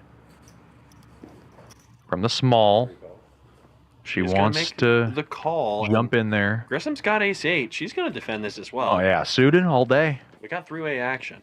She might be the strongest player left in the field. 4 raises all in. And how about this strong move? Did she just jam it? No. Into the chip leaders? Yowza. What a move! It's gonna work. Look at her. Look at Seidel. Hoodie down. Oh, she's face unraveling. face flabbergasted. I would do this too. This is crazy. Flabbergasted. This is crazy. What a remarkable play from Grisham. Let me call a spade because this is an amazing jam. How much pressure is Seidel under? Oh. She can't call, and she has one of the best hands in the game. This move's like throwing a gremlin on top of Seidel's back and just crawling all over. She's just disgusted with herself. I mean, what can you do? It's for literally all the chips in play. If Seidel were to bust or almost bust now, it'd be a disaster when she's got the chip lead. So this is ICM pressure every way to Sunday. Welcome to the Sunday Thunderdome, by the way. Sunday Night Lights out here at Champions Club. Sunday Night Lights, I like We are blasting it in, and I think Ace King can't call because of the ICM situation. She's not calling. I mean, Seidel has to think at worst, she's flipping against queens. Queens. Jacks or queens. Queens or jacks higher. that decided it's time to go, or she's in huge trouble and she's just run into aces and kings or ace-king suited. This is where I'd like Grisham to show the cards, though.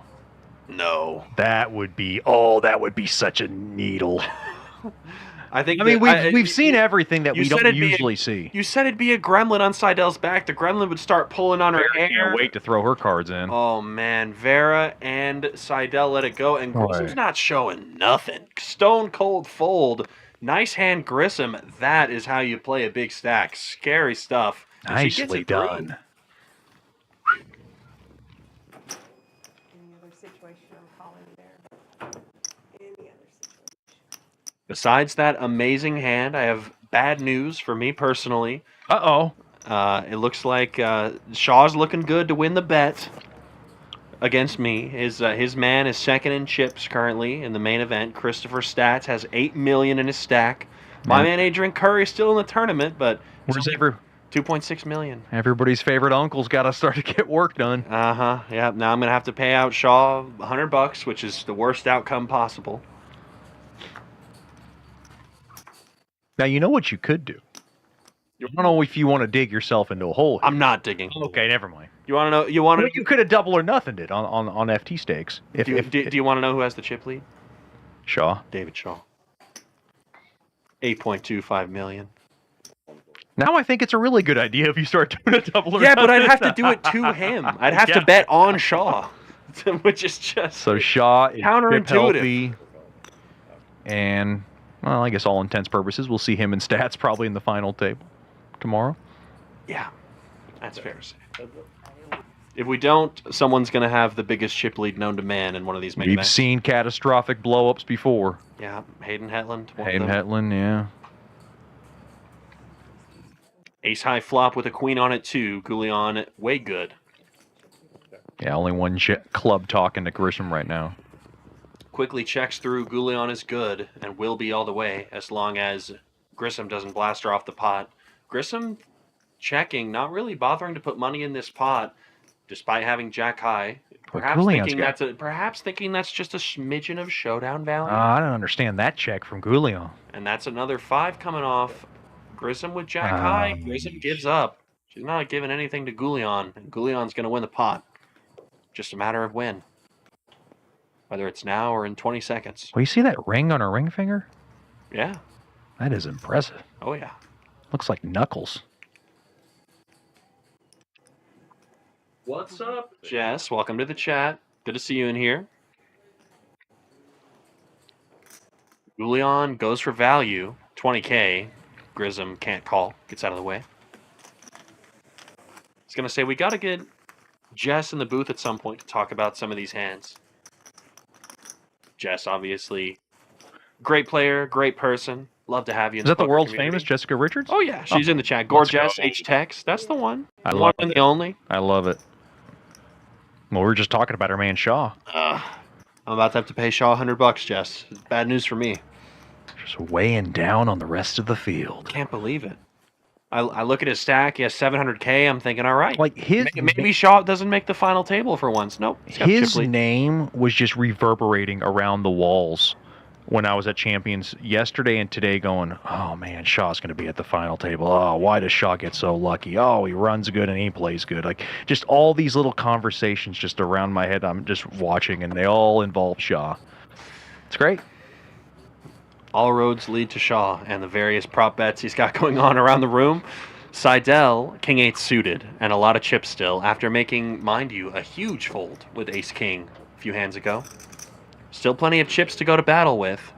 And to be honest, I really love Seidel's fold. I think you're put in such a bad ICM spot that that wasn't as hard. You'd really have to be kind of crazy to risk your whole tournament life for that amount when they basically have an equivalent stack.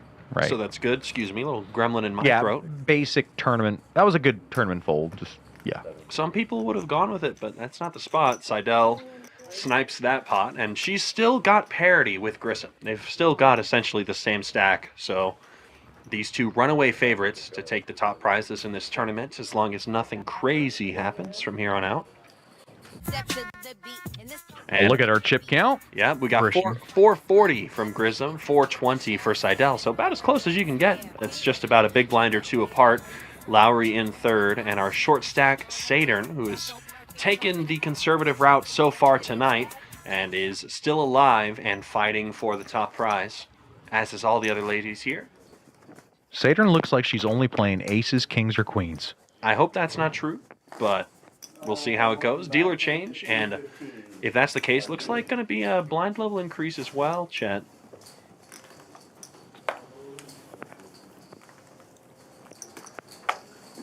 Nice camera angle. Saturn looking at 10 deuce of hearts. Blinds at 10, 15, and 10. So it's 10, 15, and then a $10,000 big blind ante. Ace 7 for Seidel. He will increase the proceedings to 35,000. Seidel's not afraid to play a range of hands. There are a lot of more conservative action we've seen tonight, but it's not going to be coming from Seidel, and it's not going to be coming from Grissom tonight. Aggression pays.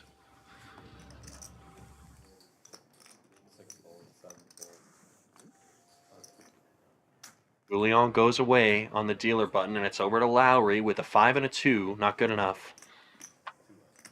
And it's a walk.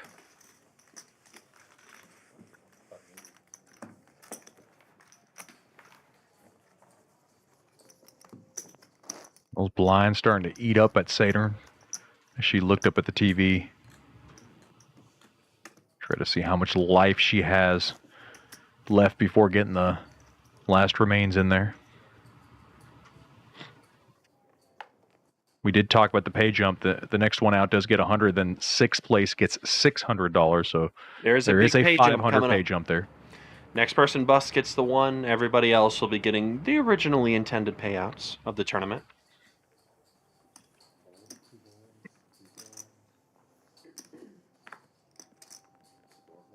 Goulion with an ace says no. 2x4 for Johnson suited, but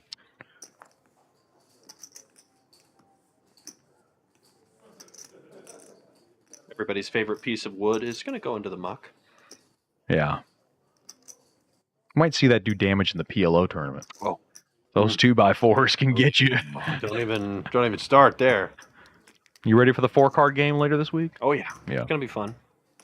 We're going to see some nonsense, some shenanigans, if you will. Oh.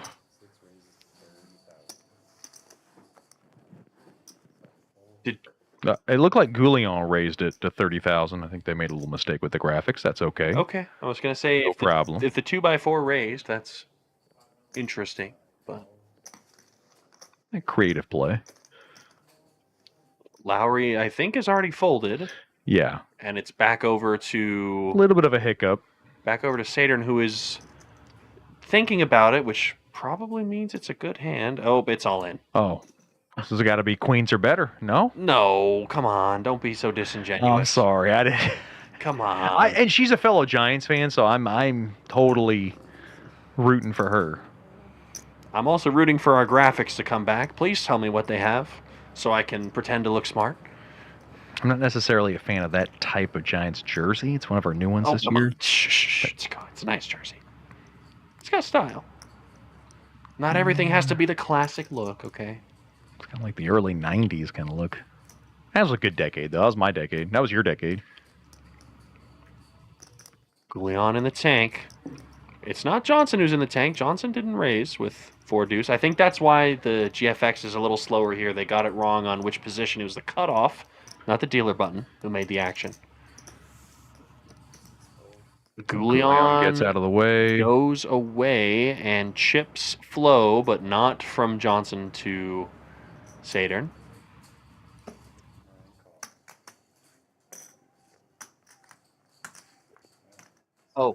Oh, the graphics are very wrong. Okay, so Ace-9 against a couple of 9s. So 9s are in, and Lowry's Ace-9 is the one that's making the call. So that is the action. 9-9 versus Ace-9. 10-3-7, a couple of clubs working for Lowry. Now a straight draw. Another club comes in. Lowry. And the runner club. Club comes, and Lowry will let Sadern out of this tournament. 7th place, $100. And that is going to do it. That's ugly. Aggressive action from the Ace-9 takes down the pot. And that's all. I actually bet high. Unbelievable. That's just gross. Look at our chip count now. Seidel still atop the board at 455,000. Grisham at 440,000. Lowry with that pot now up to 250K. The short stack now is Johnson at 45K. She just has not been able to get much going, Chris. Yeah.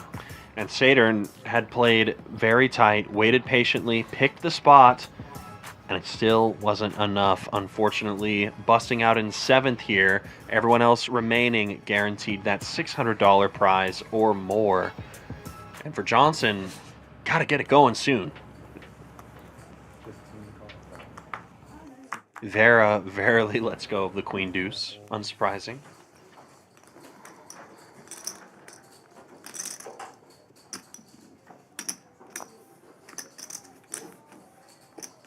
Jack Rag for Goulion.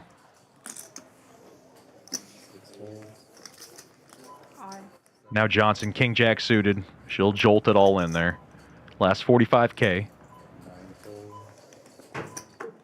You hear the beeping in the background. The blinds are about to go up. And Johnson will get a walk. I think that was for the main. Oh, sorry. Oh, you could be right. Oh, yeah, the main is being played next door. The cards for good luck. So we're finally now where we should be. See you diligently keeping track of the main. Got to do what you got to do whenever you got a personal sweat on the line. She has 75. We'll have to find David Shaw either now or later. Or he's going to find you. 100, yeah. He knows where to find me. Yeah. Don't worry. He knows where you're at. No secret there. Ugh.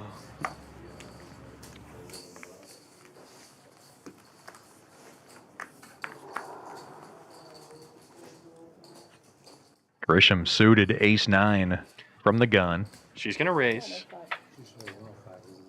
got your 30. I have your big blind. Oh, just the big one. Yeah, there's Right. no small. No small.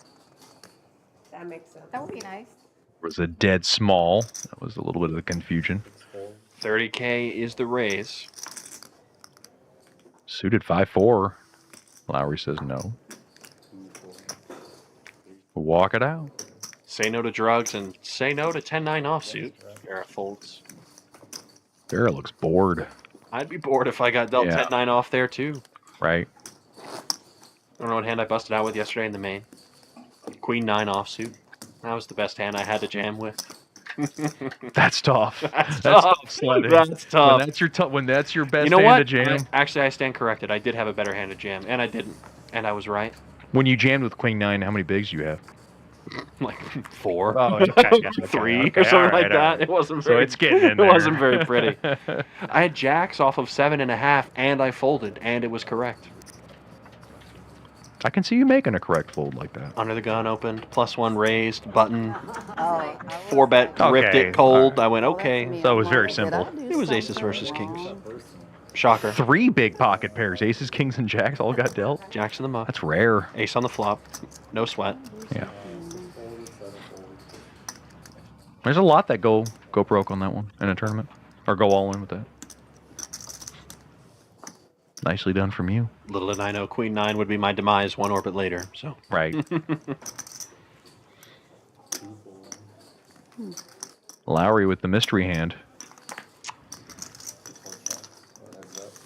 Grissom with the old 93 offsuit. 9, queen, 7. Pair of 9s now for Grissom. Catches a piece. Does Lowry fire any in the middle? Just move the cards around so they can scan. I don't think Lowry scanned her cards properly. First time. Got to make sure your cards are scanned, ladies. Put them in the little boxes. That's what they're there for. Oh, yeah. And mystery hand Continues. looks like it leads out. And very, very dynamic turn card. King of Hearts. Grissom now regulated to third pair. I'd be checking this too. Lowry's got the green light to fire. I believe she opened the cutoff. So if there's a significant bet, gotta think it's a trivial fold for Grissom.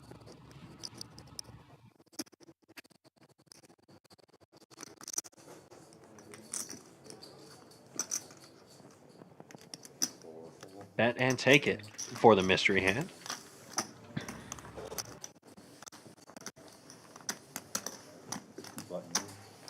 Little glitch in the scan.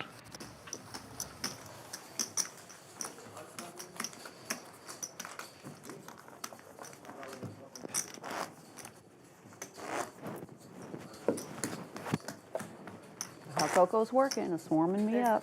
It's warm, right? It's got to run it through the, my throat, and it's working.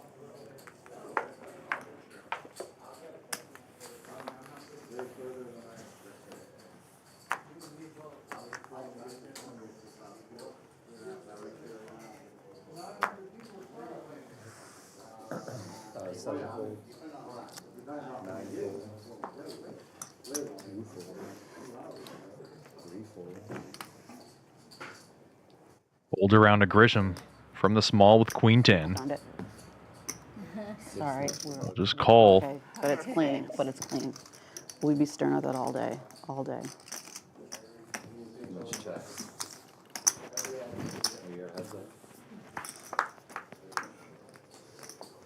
Julian does check.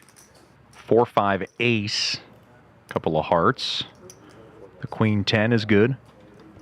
I think Arc Streams is right. It's a brace for a broken finger on Goulion, but that is a very impressive brace. Looks like it could take a nose or an eye out, or both. Bet and a take from Grissom. The big pair is good. That's good. Big pair. Ace didn't scare me. The Queens and Cards Brat Attack live stream cash game will be going on Friday, August 28th. Join us. Phil Hellmuth will be in the building. Playing against a lot of women who are very talented in this game, including Caitlin Komeski, Nikki Limo will be joining us, Rochelle Park. I believe Brandy Rook will be there as well. Come on out. The winner of this event gets an entry into all 4 events of the Queens and Cards weekend, August 27th through the 30th.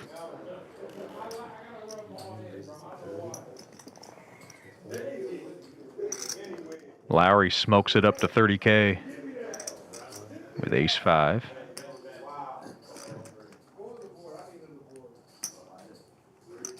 Willian down to her last 30,000. Down to the final 6 here at the women's event of the 2026 Summer Poker Open.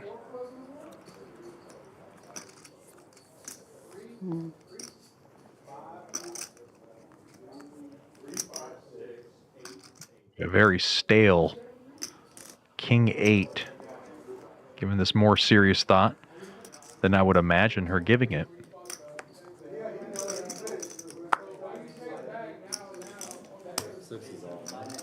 And she does jam the rest. Ace Queen for Johnson's going to get all in as well for her last 95,000. I can't find the live stream to send to my husband who was asking for it, and I did. And Lowry I did Champions Club will give it up. Open. I did Champions Club. Hold it up. So Ace Queen against King 8. Well, you'll have to do it in a minute. Julian in for her tournament life. I would love to, yes. Because I'm trying to send it. I've gotten such bad cards. I gotta just shove it all in. I found all kinds of Texas Champions Club users. But nothing with this. Oh, 8, 10, 4 rainbow. ace. Julian does pair up. Looking for an ace or a queen as Johnson. Stand up. You gotta stand up. That's what they taught me. Oh my God, another 8. And a jack on the river. Goulion stays alive. Oh, I should. Kanina na. Scary.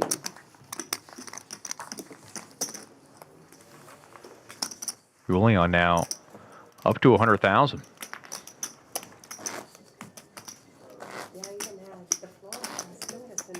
Join us tomorrow for the conclusion of the main event. A lot of hard hitters still alive in that field. On the YouTube, yeah. If you put champion. They could be playing down to the final 8 or the final 9, and that is going to be Open. Okay, late. a Rumble in the Bronx Everything, and it doesn't version it of was an hour delay. the Summer Poker Open main event tomorrow. A couple of snowmen for side L.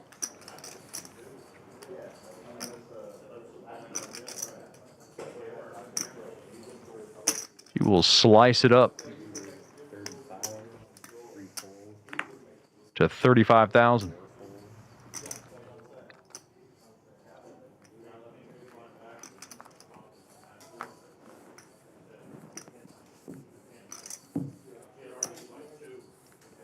Julian, who needs to scan her cards first. And we won't know what she had because she gives them up.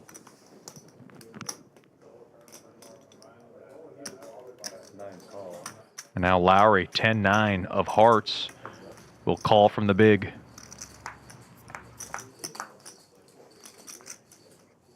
Or deuce ace. It's good for the 8s right now. Nothing there for Lowry. It'd be a C bet and a take.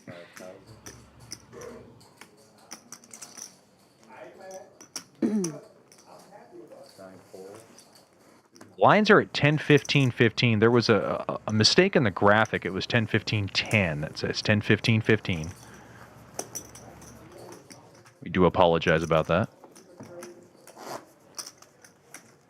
As Seidel's able to collect the goodies.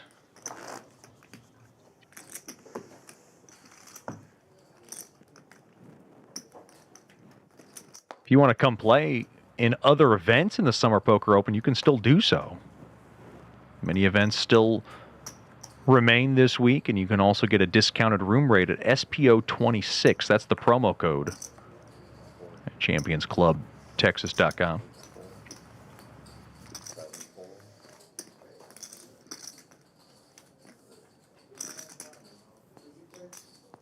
A6 for Lowry.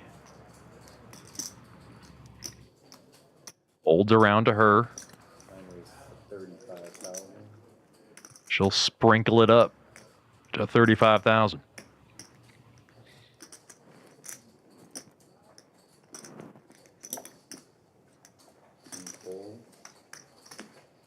And Lowry will collect.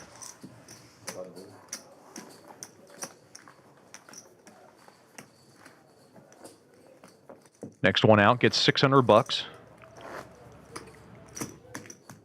The entry fee was $200 into this event.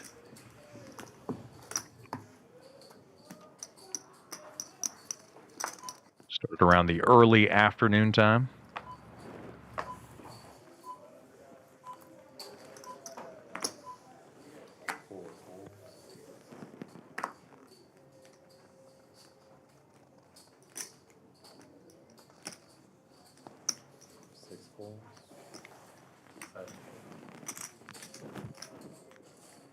And now Lowry suited ace-5 from the button. Anticipate some GTO approved play. And she'll GT it up to 40K. Couple of girls for Vera. And she will jam for her last 50K.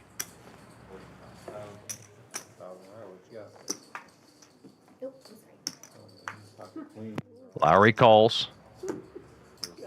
And we're ready to rip this. When you need it. All I need is eight. Vera in for her tournament live. 2-2-3. Wheel draw opens up for Lowry. Double paired board. That's good for Vera. And another tray. Vera gets the full house. Incredible. And the sweet Valerie Vera. What did I fold? I had queen.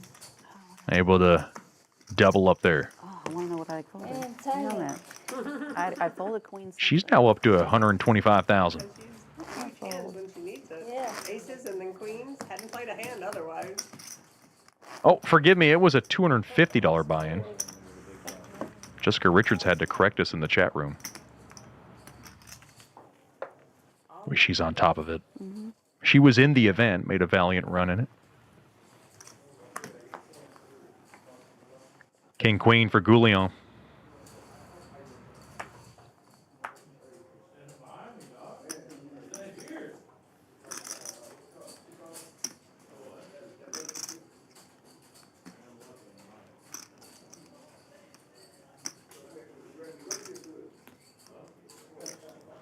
All in.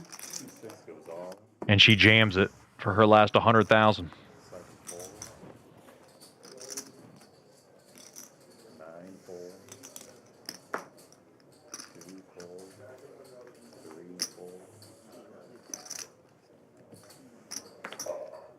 This could get across, and it will.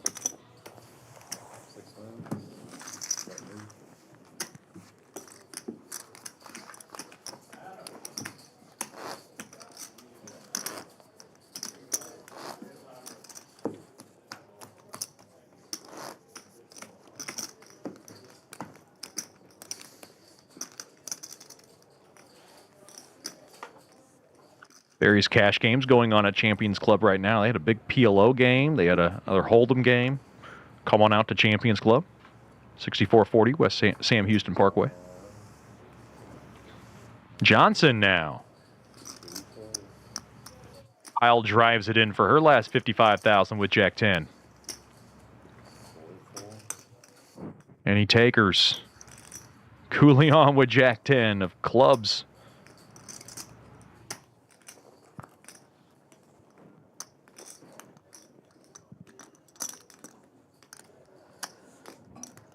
For almost half her stack.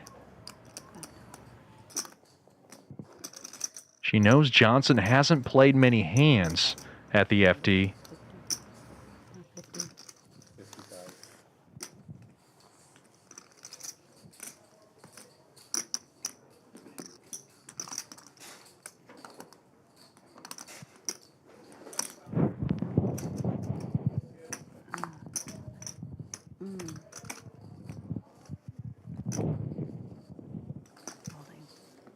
And Goulion gets out of the way.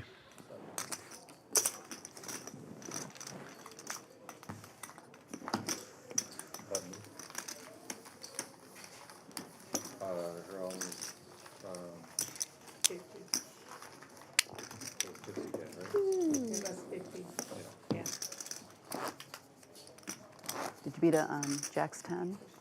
Jack's 10 suited. What? You have the same thing? Oh, that's hilarious. I thought about it, but I'm like, womp if I bust on a Jack's 10. Like, I'm like, Jack's Queen, yes, but that. I don't mind the fold from Goulion. Clubs, mine was suited. It's a good, it's a. No need to risk your chips with Jack 10 suited. Couple of trays for Lowry.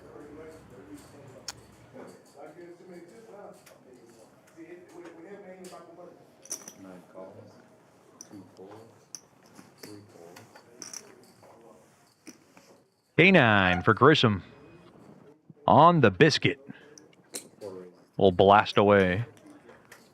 Looks like a $50,000 bet. Man, they got you talking about biscuits again here?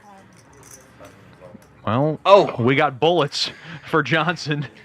Goes all in for her last 75K. Aces blast over the biscuit, and Grissom makes the call. You got a problem with biscuits?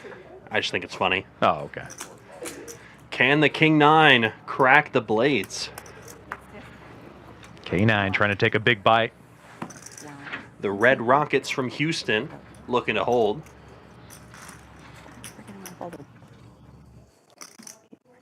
These are Houston aces, red aces.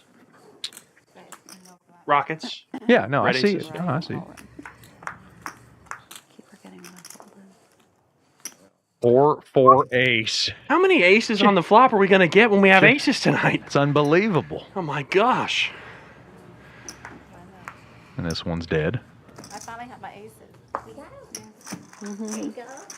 Oh, the 4 looks like And an ace. Johnson It gets looks- stronger. It looks like an ace, like from here. Grissom and Seidel still holding plenty of chips between the two of them. Grissom has a chunk taken out of that pretty stack, though. Wild. Wild.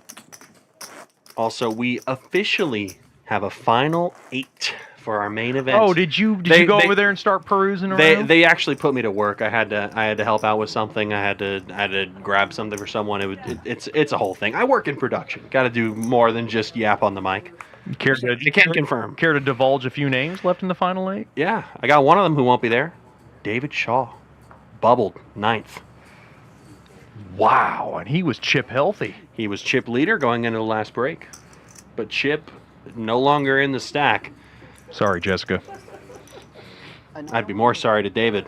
He was very displeased. Well, Jessica Richards is tuned into the broadcast, so I... Oh, sure, yeah. sure. But Yikes. David was quite disappointed, too. Did he go down Hayden Hetland way? Or He went down pair versus pair. Yeah. Worst pair, didn't win. King, queen suited. A good connection for Johnson to jam it in and take it down. Jammy from Johnson. Like that.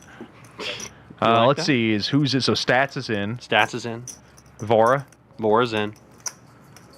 AC. Curry's in. Oh, so you want to know something? So you're still sweating. Stats and Curry are 200K chips apart. We got to sweat, baby. Oh, so AC's chip healthy. AC's got about 8.3 million. You want to divulge the rest of the names? Chip leader is Mr. Brad. Likes to go by Equanimity. He's got 13 mil in that stack. That's the chip lead. Our short stack will be Michael. Michael R. He's certainly still alive, sitting at 2.1. We also got Ethan Doan. He's still in. Very cool. I'm excited. That's a $108,000 top prize. Oh, yeah. 6-figure score up top. Johnson with another strong couple of cards. A Queen Jack from the Biscuit. Johnson's quietly chipped up tonight, sitting at 220 now in podium position, 3rd at the moment. Oh, she steers clear.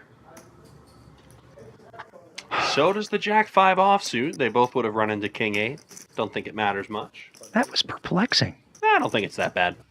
It's okay. Off of, how many big blinds is that? Less than 20? It's not necessarily a hand you want to dance with. It's true. It's not one. I have good history. It's not one you want to mix into the raise fold bucket. It's one of those ones that you want to do either basically a jam or not at all. So not at all is fine. Yeah, I don't want to thwart your momentum. My momentum? No, her momentum. Oh, right. Yeah. I was going to say, I don't have any momentum. I'm sitting here in the broadcast booth. I'm firmly planted on my tail. You saw our cameraman kind of roaming around. That's Conrad Not me. doing a good job. You saw him in the far end of the screen just a second ago. Johnson, Jack 6. Not in the mix. Jack 5 suited. Jack And 5 suited. Larry wants to rope it in. Aggro, opening those suited cards from the button. Old Motown hand. Seidel will say no to 75, and Vera with King 8, a real decision for her. Nah, but she ain't playing that. guess she's just going to let it go. She plays Premier Holdings. She's been really, really just kind of watching everybody else duke it out. It's fair. Yeah. Call that the Greg Mueller approach. Oh, man. Come on, man. Why do you got to do that to my boy? I think that was the perfect time for that sort of needle. You can't. You were waiting for it. That's the problem. You had that in the back of your arsenal. Opportune time for an opportune statement and a true statement. Many would argue. Do you not like FBT? Nah, he's a great guy. Oh, I love FBT. I just thought he was a little timid, but. Were you a little worried that my prediction was kind of coming through when he was slithering it up? No. Okay. I'd never really gave him a chance with how tight he was playing. It was for me to give him a chance. You gotta be willing to live and die by the sword. Pay jumps are nice, but first place is a whole different animal if you're not gonna play cards that don't say ace ace or king king on them. He's got 3.75 million, and we don't. So. I would like to say that I would change that in my career, but I can't promise something that's not true. Vera limps in for 5K more, and Grissom says, no, no, no. All of it is the asking price. Vera doesn't know it, but she's a monster favorite if she were to call, but I gotta tell you, I don't think she's gonna find this one. She's not gonna find a call, but... Oh? Oh. Oh, oh, oh. Ooh. She called! She called? Yes, ma'am. Oh, my. 85. Auntie Vera. Auntie Vera's got a big lead. She's crushing it. Nicely done. Oh, She's in a good look at spot. Sue Grissom. She just cocks her head in disappointment. Oh, no. That's not what you want to see. I'm trying to do the numbers in my head. I mean, you're down to your last 85K. No, for sure, call. It's a call. Call. Pure There's call. no... We're not going to pretend it's anything different. In theory, that's a call all day. Right. And it is a safe start for Vera. Ace high, well in the lead. Just needs to fade a king. No king ball only. nowhere. Ace 8 holds, and it's a double up for Auntie Vera. Vera's like the sweet, shy girl at the back of in the back of the classroom, just kind of trying to sit back. Always has a worried look on her face. Oh, I just read the chat. Jess just messaged queen less than jack 8. Sounds like that's what happened to Shaw for most of the chips. He lost with queens against jack 8. So that was probably an unfun situation for Shaw to go through, unfortunately. With my crazy finger. Yeah, I'd be pretty steamed up too if I lost with queens to jack 8 for all my chips on the final table of a tournament. It'd be pretty annoying. He's going to be steaming He's going to be steaming more if he has to pay you as a... He doesn't $100 he doesn't care at all about the side bet anymore. He doesn't care at all. Friendly Sweat is off the table. He's done with me. A delectable couple of cards here for Lowry. I'll Ace 10. I'll get him back the next time we see him. If Stats makes a run and ends up taking it. It's a last longer between AC and Stats. So I thought that was playable from Vera. She says no. Ace 9 for Grissom on the small. Lowry likes the ace 10, and Grissom will call with the ace 9. Oh, Leon with a suited jack 10. You gotta defend this one. You just have to. There's just no option. I know you have no chips, and it sucks. You either put it in now or just call. But she folded jack 10 suited earlier in a similar spot when you were away. It's just too much equity, right? I agree. I mean, I'm agreeing with you, and that's what makes it sick. This is it about to go away? A little too painful for Goulion, but she's going to give it up. It's gone. Hopefully there is no jack on the flop, no suited anything, and it would have... Okay, all right. You know, not all heroes wear capes, and Goulion would have gotten away from a stupid cooler this late in the tournament. And this is going to be ugly for Grissom. She jams. 150 in the middle, and Lowry's got an... Lowry's not going anywhere. Where's the slow roll? 150 called. She was taking her time just to make sure. Grissom has she's got herself into some horrible spots here. Caramba. And she's drawing to a 9 or a chop. Dead to a 9, yeah, or a chop, you said. 9 and 8 or pairing whatever other card comes her way. Ugly, ugly turnaround here for Grissom. Grissom is gonna need some help. Can we get a miracle? Lowry's all in for her tournament life. Why is Lowry standing up? Don't stand up now. You're in great shape. You just have to fade an 8 or a king for the chop. And it's a queen? A queen for the chop? Oh, one of the worst cards imaginable to make it happen. None of the kickers played. King, queen comes through for Grissom? Running high cards for the chop. I mean, God. That's Jacks just. 10. I had Jacks 10. Yeah. Oh, man. Hey, great fold, Jack 10. Hearts. That's Wait, Jack 10 would have made the nut Oh, straight. Jack 10 would have been Broadway. on It's a Ace, tough one, 'cause King, I wanted Queen, them to battle Jack it out, and 10.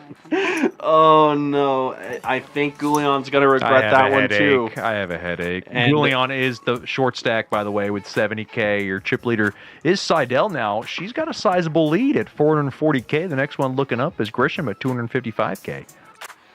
Seidel currently sitting on her mountain of chips and staring. She looks like a statue over there. Look at her behind the payout number 3,800. She's currently sitting pretty to get a lot of that. She looks like truly like that pose she hit with her hands there. That was some class stuff. That was like a true stone statue.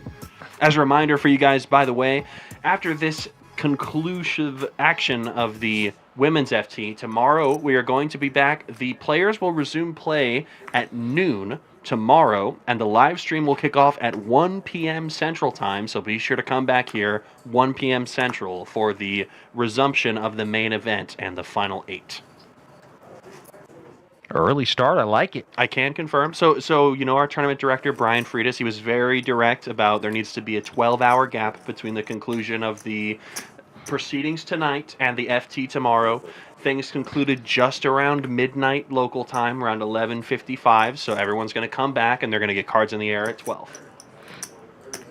12 to 12. So we're on at 1 o'clock. I like it. all in. There's the all-in jam from Goulion. She had much little choice here with the 10-9. 75,000. 3.5 bigs.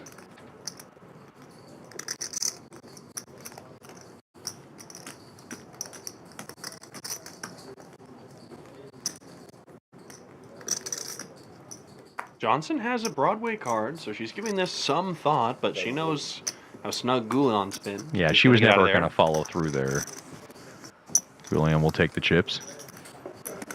Goulion not happy, seeing the fact that if she would have got it in with one of those players, she would have doubled up last hand. That's such a bad feeling whenever you're being so patient and waiting for the right spots and seeing that your hand would have won. I mean, that's one of the most tilting things imaginable on a poker table. Had it happen to me a few times.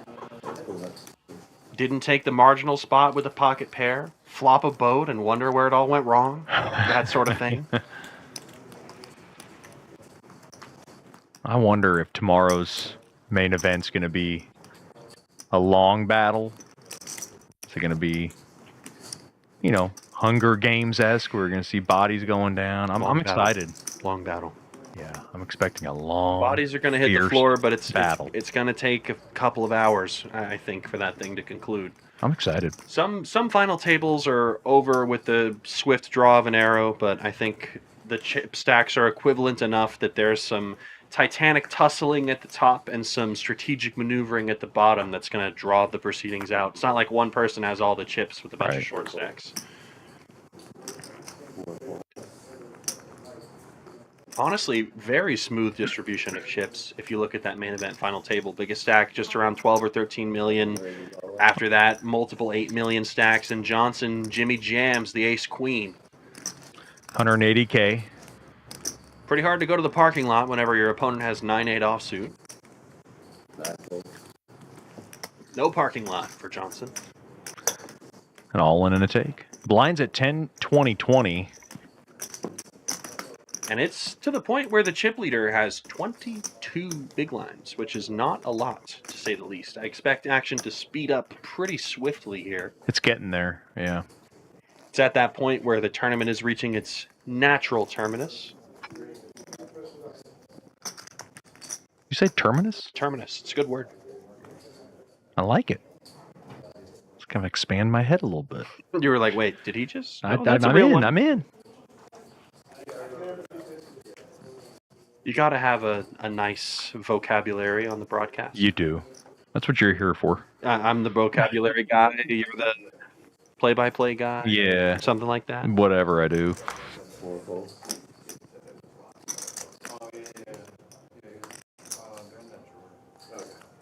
Goulion lets the lady and the 6 go. Johnson 7-6 says no. Lowry with K5. Started the hand with 165,000.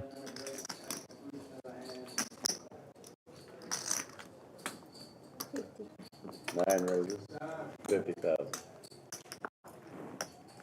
50K is the raise, and it's an ace tray for Seidel with the chip lead. This is where, if I'm Seidel, I like to Pressure. put a little heat on it. Yeah. Yeah. Yeah, there it is. Two raises. Pressure, That's what I pressure. expected. Is Lowry really going to call it off with the king 5? Punish the small. I'd say no. Nah, she's gone. She's way gone. 9,000. Nicely done from D. Seidel. Brings the chip count up to 500K. Getting close to that very, very dangerous threshold of having half of all the chips in play. Queens and Cards main event will be Saturday, August 29th. $500 buy-in. And of course, $25K being added to the prize pool by the GOAT, Phil Hellmuth. That's very nice. Phil Hellmuth himself contributing that 25K. That's not a promo. That's generous love from our man Phil, the GOAT. And we'll be live streaming that final table Sunday, August 30th at 2 p.m. We'll be there. I'll be here. Stick around for the Queens and Cards event. You do not want to miss the action. Phil will also be, of course, present on some of those streams. We're working on big things with Phil. So stay tuned. Have you ever met the GOAT? I've seen him in the room. I think I may have exchanged a passing word. No real interaction, but I suspect that will change. Yeah. It'll change. Considering in a that couple of we're weeks. working. It's different when you're working the event, right? Couple of fives for Johnson. Should be working for her. You know, with the whole meetup games thing, everybody can see anybody these days. But when you're actually working in a room, for the room, it's very different. Johnson sprays across 50K. I'll fail a bluffing. I can't do it. 7-4 is going to get there, and by there, I mean the muck. Yep. Vera throws the radio hand over and out. That was a good one. I like that. Throws the radio hand over, and never mind. Yeah. Okay. It was good. It's good. Yeah. Solid, you. like 8 out of 10. I like that. Thank you. That was good. Yeah. Some of the others I haven't really jived with. That one, I think that was nice. What was the one that you didn't jive with? I can't remember. There's been too The many of them. Hellraiser. That's what that was a nickname my friend gave, Ace Jack. I didn't. Maybe your friend should have a talk about his nicknames. I mean, he's a grinder. That's all he does. All he does is play cards, so he can't really think straight. I think Ace Jack's done him a lot more in the hellacious variety than it's unsurprising. Helped him win. Yeah. My history of Ace Jack actually is better than Ace Queen. Just from face value. It's just play it more snug before the flop, and you see a Jack High flop, right? All that. But Ace Queen, you get too bold, too brave. Put it in too much. Yeah. Queen Tray. Gouillon's not putting in Queen Tray if she wasn't thinking about Queen 6. And now Gouillon's going to be in that ever-important big blind the next hand. She's only got 115K, and that number steeply declines this next hand. That is basically half her stack committed over the course of the big and small blind. Yeah, a lot of walks here so far.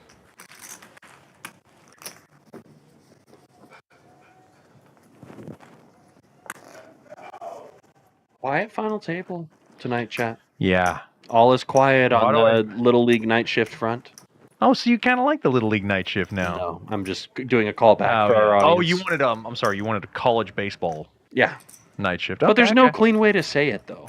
That's why I just thought Little League was cute. It's cute. Kind of adoring. It's cute and demeaning, but it's like, we'll take what we can get, I think, in this line of work. Johnson, Queen 8-0, under the gun. Out of there. See ya.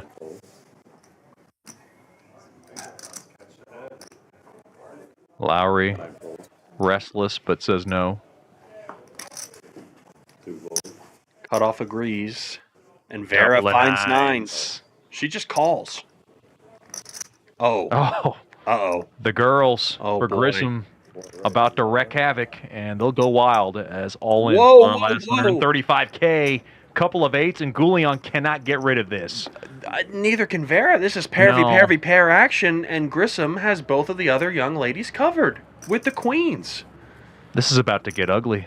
It's about to get nasty. You can't fold eights from your big blind. Shuffling the cards, but there's no decision here. Eights are going to be in there, and so are nines. Can somebody spike a set? I call. 6 calls for less. Yeah. Oh my There it is. goodness. We have the biggest 3 chip pot of the tournament. Big pocket pairs, and we're ready to rip this. Chet, you've got the call on the post flop. Can queens carry it all home? I'm standing up for this one, boo-boo. I call queens. The girls, they're all standing up. Wild. Someone's going to hit quads. I'm going to be laughing. It's kind of intimidating. I had to. I forgot she was in there. Goulion trying to dance her way to an 8. Vera looks succumb to the fate. 6, 4, 10, a couple of clubs working for Vera. The queen's still in the lead. And now a jack. This one gets spicier on the turn. A club for Vera. No. And the queens holds up, and the girls will take it down, and 2 girls get eliminated in the process. The ladies will hold in the biggest pot of the ladies' event. And, of course, Goulion will take 6th place because she had the lesser amount of chips, and Vera takes 5th place. Look at the payouts. Goulion will take home 600. Vera does get the pay jump to 800. We're down to our final 4. Double knockout for Grissom. And ever so important, Grissom catapults herself to the chip lead, 515 for Sue Grissom, and she's in first place. Seidel not too far away for 480K. Now the short stack is Lowry at 115K. Blinds once again at 10, 20, 20. And there is the payouts. The next one gets an even 1,000. Then you move it up to 1,300. And now here's the pay jump, Chris. From 3rd to 2nd, it's a $900 pay jump to 2,200. Then you go to 3,800. Yes, pay jumps are extra important now. And all carnage has just broken loose. That is basically the end of the short stack shenanigans for multiple players. Lowry now sitting with 115. She's the clear shorty, while Seidel and Grissom have some ammo to play with. It's going to be very interesting now. 4-handed, King 8 suited for Lowry. UTG with a suited king. Let it rip. There it goes. Very little choice down to her last 115K. Oh. Johnson calls with ace-10 of hearts. And it's a domination situation. Hearts are not working for Lowry. Only her pairs can get her there. And we're ready to ride this out uninterrupted. Against everybody. You, her, down her. Lowry trying to avoid hearts and trying to pair her king or 8.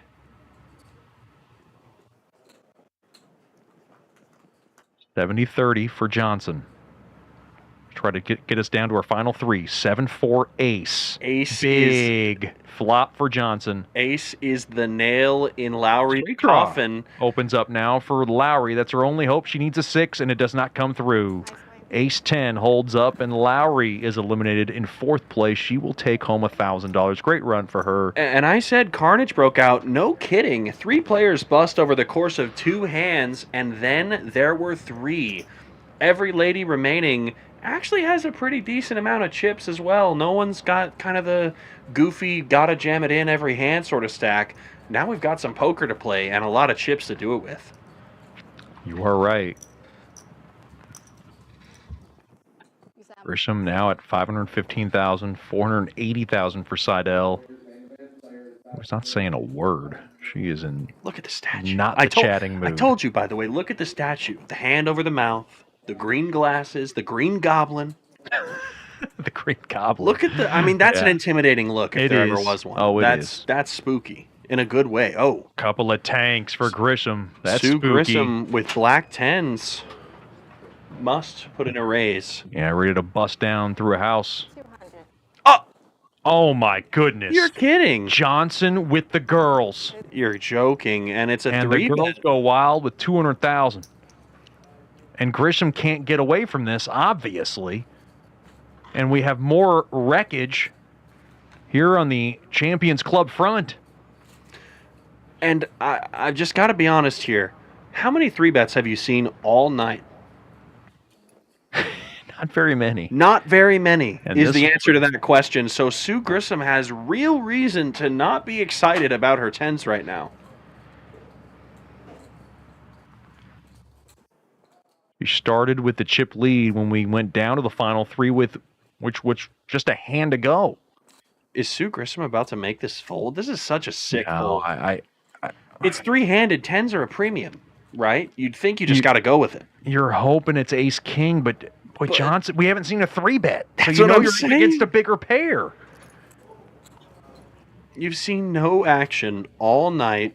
What are you going to do? Call and then fold a flop that doesn't have a 10 on it? Oh, fold from Sue Grissom. Monstrous laydown. I mean, that's just And Johnson shows the queens. That's, again, not the time. I don't but like it. To be fair, Sue Grissom is looking to herself and nodding at herself in the mirror, saying, that's right, I fold those there.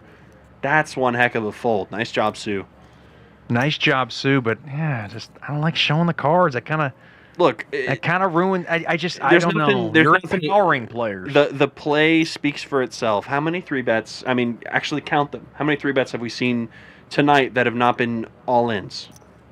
Yeah, but you want the thought just to continue to lodge itself into Grissom's psyche. You want her thinking about that past hand. You don't want to give her any kind of information at this juncture of the tournament. It's closure, it's confidence, I guess, but props to Sue Grissom. Most players don't find that full 3-handed in a tournament. No chance. 10s are a super premium off of that stack, but Seidel from the small, queen 8. Back to her statue pose. They'll work it in there. Just a call. Seidel stone cold. Can we see a flop? I know we've talked about it a bunch, but I love the statue look. It's so great. 6-9 deuce. It's good for 10-9 as Grissom gets the top pair. Outflopped, and Grissom will continue for one big blind.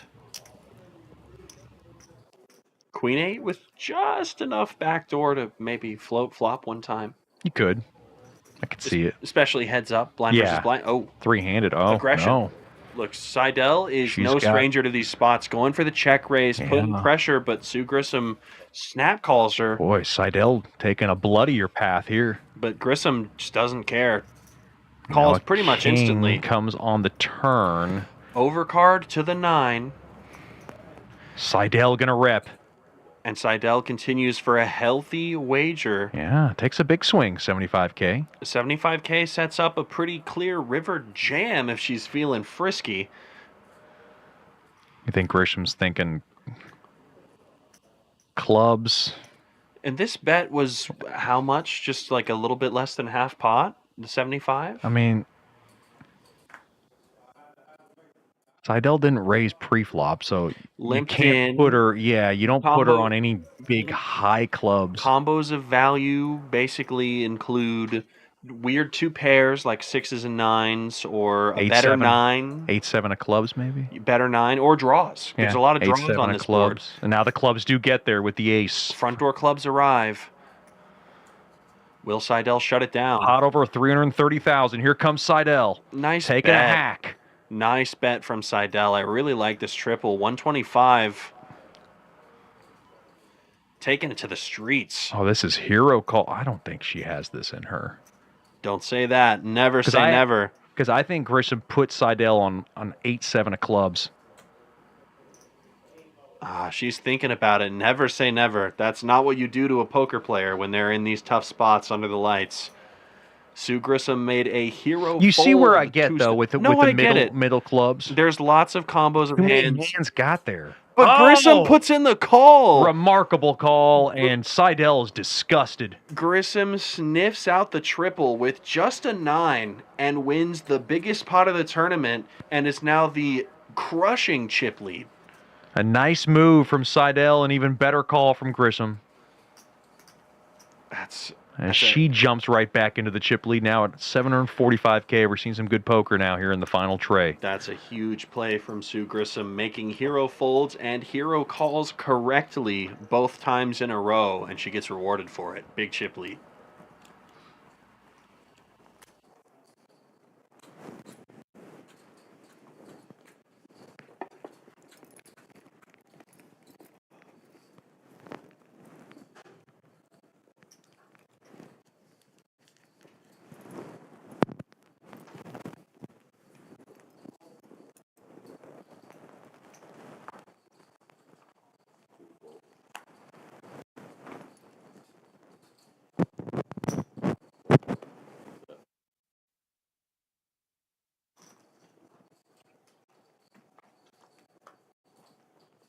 10-9 against 5 tray. 4-6 deuce. Just flops the joint with the redraw. Well, if I had 5-3 of clubs here, I would probably, I guess I would bet one big blind and hope my opponent has anything at all. Yeah. And they don't. So I would be sad when they fold. Really high level analysis here from the next flopping a generation joint of with the commentary. redraw three-handed. That's very, very rare. That's pretty funny. Yeah, it is. High level analysis here, Champions Poker Live. Get it from the best.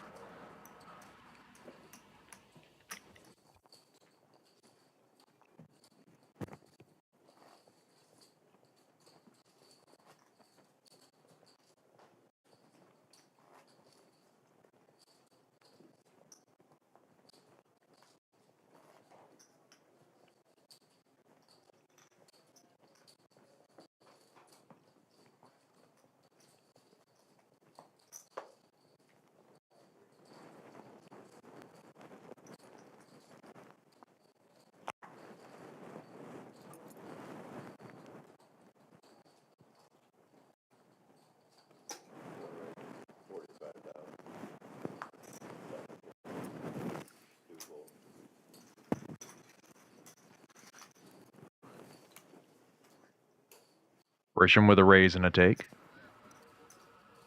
Seidel's still thinking about that hand from earlier. I mean, that's a tough one. That's one for all the marbles and then some. All the marbles in the trophy. It's a tough one, but hey. She was trying to bluff with Queen All High. the props to D. Seidel. That was a sick bluff. It takes guts to go for a check raise triple barrel on the FT with high cards. Most people don't do that. They shut down. They go into check call. They only check raise with 2 pair or better. Most players don't have the chops to make plays like that. There's a reason D. Seidel's on the FT, and it's because she's got moves and she can play. So props to her. It's unlucky that it didn't work out, but I love what I saw.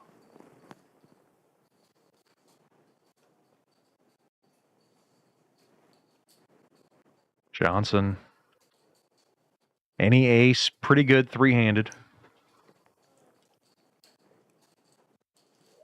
40. Just going to calculate it up to 40,000. This is a raise, three-handed, and this is a jam, three-handed. That's too much canned. That's too much equity. Jack 10 suited. Yeah, Seidel, who was once the chip leader, which felt like 30 minutes ago. I mean, now down to her last breadcrumbs, and she just calls. I suppose I respect it. Leaves herself with even less ammunition, and it's not too shabby because multi-way you want to have some action with this Jack 10 sort of hand. You can make the nuts all kinds of ways, and you can flop yourself a 10. 6-10 tray, Ideal top pair situation for for Seidel, looking to triple. And unfortunately for her, she's not going to get a double up here. In theory land, A7 is a call here, but in practice it's a fold, and it goes into the bin. Seidel trying to pick up some momentum.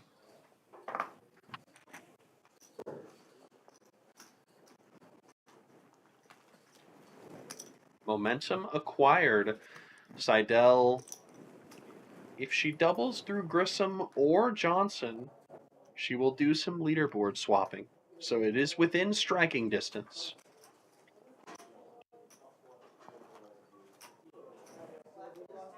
Not the result she wanted earlier, but never say never.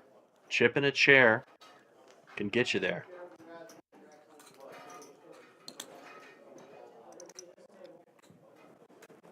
Once again, a reminder, our main event tomorrow. Ooh, boy, fun final table. They'll be playing at noon. We'll be broadcasting at 1. Will Equanimity take it all and take it to the top? A lot of hard hitters left in that field. Equanimity, Vora, AC, stats. Lots to love about we're that in FT. for it. That is a heavyweight boxing fight. As Johnson collects.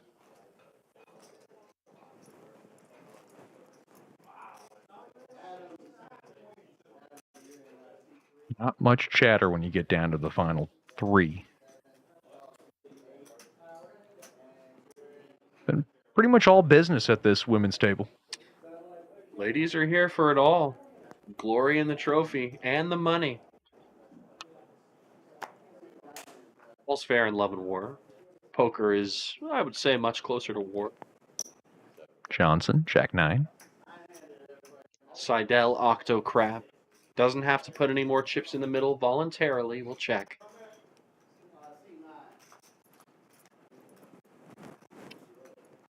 The Octo Crab goes for a swim. 10-7-5. And will miss on the flop. An 8 no longer working in Seidel's favor. This is a very bad flop for her hand. 30. Just a situation where you have to sigh and let go of your big.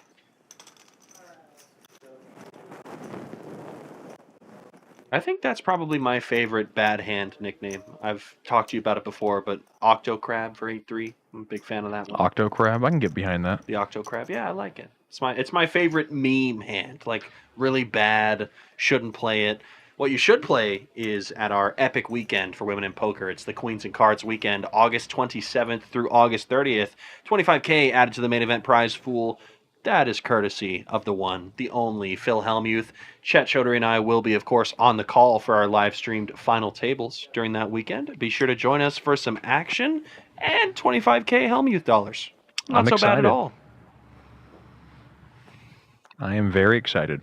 We're working on big things with Phil Hellmuth, not to tease anything, but hopefully You we do will like be to able tease things like that, though, don't I you? do. We're just working on big things with Phil. So that's... I think Phil's always working on big things. He is. Yeah, that's He the kind of is. guy that he is. Last time he was here, he was doing a lot of commercials. and- Right. Yeah. It looked good.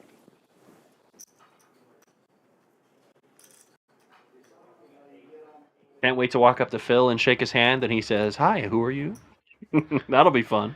Well, I mean, usually when I shake my hand with the goat, I'm going to let him know who I am I'm right joking. away. I'm jumping joking. right into that. I'm thing. joking.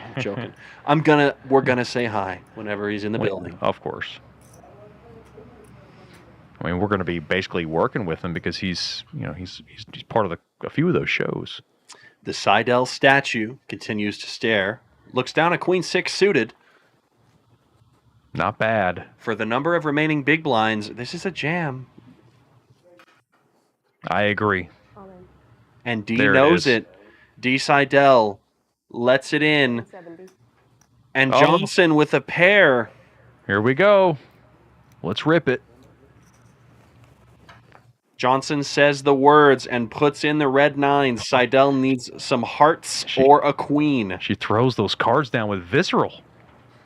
Because if she can hold, She puts herself in terrific chip position, heads up. and we're down to 2. 8, Jack, Ace. The 9s are good so far. Seidel looking for a queen. There's the queen on the turn. And now Johnson looking for a 9 or a 10, and the 10 comes through for the straight. Oh. Johnson's heads up with Grisham for the title. And in the most brutal fashion imaginable, runner, nothing funner, and it's over for D. Seidel. Boy, Seidel's going to need a sleeping pill to get through the night after that. I mean, an excellent run from Seidel and great moves. I honestly can't fault anything D. Seidel did all night. She played great. She got third and deserved. I honestly wish she made it farther with how she played. Terrific showing for D. Seidel. And we'll see her again here soon. I'm sure she'll be here for the Queens and Cards weekend. Good luck to Miss Seidel for the As rest we of are the events. finally heads up between Sue Grisham and Quinn Johnson. And now Grisham in the chip lead at $765,000. Johnson at $615,000. So good chip position for both of them. Seidel takes home $1,300 for her efforts. Yeah, it's a heavyweight bout. This is a close situation. We're not looking at a big leader or a short stack hero. It's 2 mid-sized stacks that are everything left in play, and they've got some depth behind them. Blinds are 10K, 20K, 20K, so each lady is sitting with at least 30 bigs, which is plenty in a heads-up match. I concur. It'll be a lot of fun. GG's to Seidel, who takes home $1,300 for her efforts. And there's the payouts. Top prize, that $3,800 collecting. Second place will be taking home a nice, respectable $2,200. And I'll tell you, the $2,200 or the $3,800 both feel nice, but they want that trophy. That is what you're here for. They are nice. And we will see which lady is the queen of the hill when we're all done with this.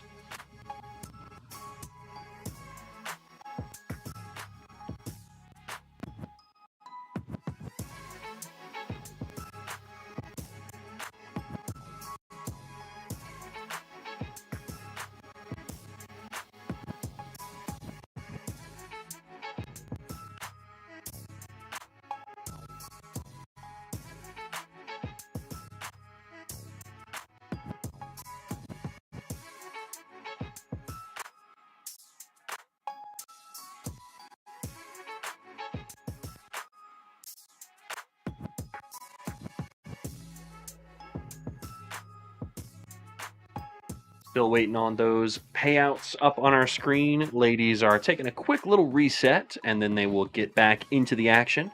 Heads up with the lovely trophy in the middle. Can we preview what's going on in our cash game on Wednesday? I think so. Do you want to? Yeah, go ahead. So we're going to be running a unique format for our cash game that's going on Wednesday. It's called the Bounty Board. Chad, have you ever heard of the 7-deuce game before? Of course. Imagine a 7-deuce game, but with a couple of steroids. That's essentially what we're doing.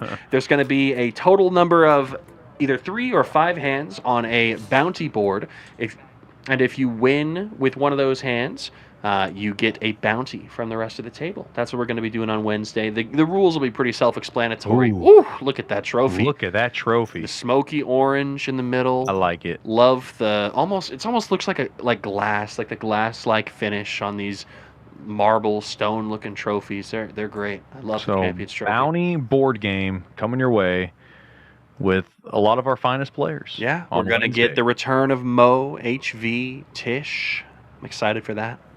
And then we're going to bring some Louisiana flavor. A couple of boys from Louisiana. I'm excited about it. So, yeah, join us Wednesday. I believe we're on at 6 on Champions Poker Live. Is the time. Johnson with a jack and a 10. She's going to start proceedings with a limp. And Grissom just checks the option. King 6-7. Jack high still holds. 25. It's a C bet, and I would imagine a take, and it is. Stab and a surrender. You're going to see a lot of this in heads-up play. There will be stabs and folds. There's some situations where players just go bananas and battle for all the chips, not to name any infamous heads-up bouts from recent history or anything like that, but it's usually either bloody and quick or a long and calculated war of attrition. In the case of this year's World Series of Poker main event, it was a bit bloody and relatively quick, all things considered. How's your heads-up tournament play? Considering that I've never been heads-up for a title like this, probably not very good. Compared to the legends of the game.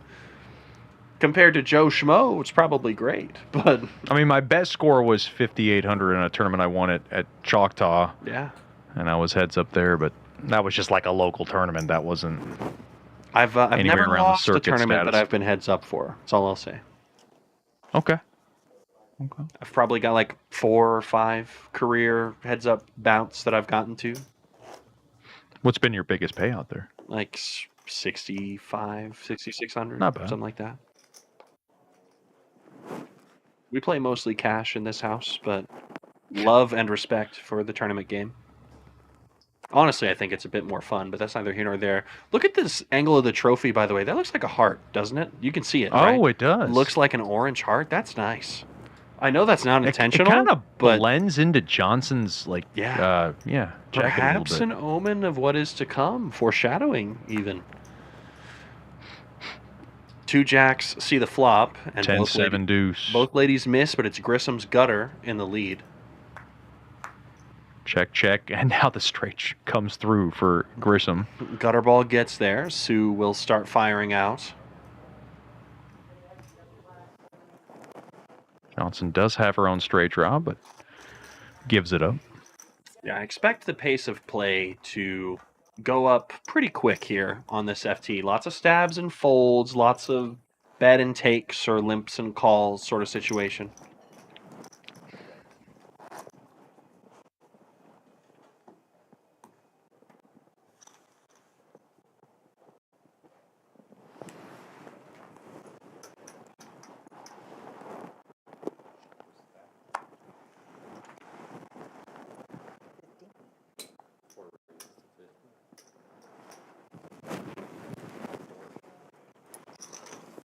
A raise and a take for Grissom.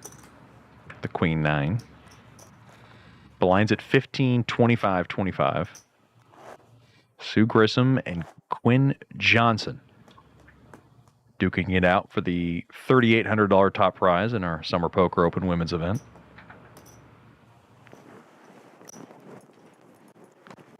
It is getting late into the night. We do appreciate everybody who's tuned in right now.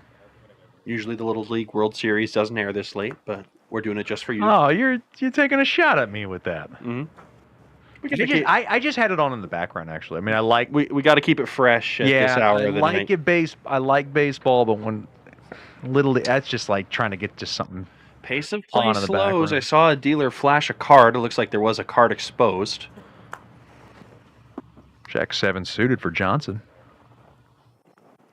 Worthy of a raise. It's kind of interesting. Her chip stack's kind of blocking her cards a little. It just looks a little odd, but that's all right. Jack in the 7 does not raise. It just calls. Grissom 6-5. Grissom with a checked option. Johnson with the stronger of the two ranges because she voluntarily put money in the pot, so she's going to pretend. And picked up a gutter draw to the Broadway. Takes it down, 6 high, won't call.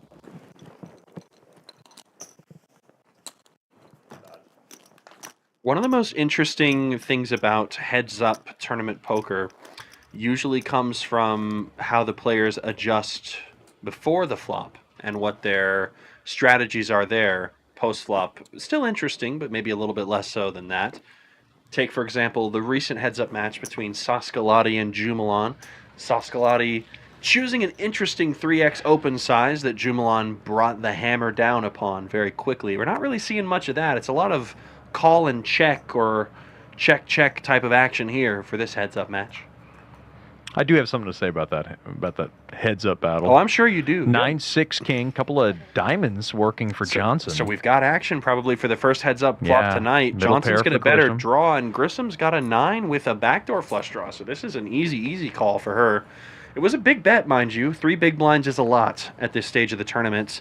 The turn is a jack, which is a gin card for Sue Grissom. It gives her an open-ended straight draw to go along with her pair of 9s. So she should not be going anywhere at all at this juncture. She's going to call twice. For Grissom, she interfering with flush draws and straight draws. I'm not a fan of Johnson's sizing on the turn. I think it's a bit ineffective because it's the same size as before, and usually that doesn't send a strong Did message. Johnson go all in? She did. Oh, this is an audacious play. Oh, yes, ma'am. Forgive me for saying anything on the turn. You into your place. Because this river jam is awesome. This is a great river jam. You have no showdown value. You know you can't win. Because of the way that Sue Grissom played the hand on the flop, you can never put her on a jack, which is the only hand you expect to snap call you. Wow. And you'd think that her value raises you on the turn, so therefore she just has some showdown value, and let's put it to the test. The busted diamond draw blast off. Johnson with the Jimmy and it's Jam. gonna work. Yeah, it has to. I mean, Sue Grissom made a great hero call earlier, but this is orders of magnitude different. If you get this one wrong, you've just given your opponent the monster chip lead. Just keep some parity and live to fight another day. Boy, Quinn trying to win this thing. And here's the thing, right? For Sue, great fold. Scared to break him out of the way. I think that Sue Grissom probably should have folded and here. she shows. Oh! Did she show? Claws out. I think so. Oh, my. Oh, man. I have a lot of thoughts about this. Let's stick some needles. Heads-up match just got interesting. Right into the psyche of Grissom. She saw So, as weird as this sounds, I think that, first of all, excellent bluff here from Johnson. Hold on. We got something from Chet. Poker Atlas. Okay. No cash, no waiting. Just play. Instant buy-ins, instant payouts. Credit cards are accepted. Download Poker Atlas now.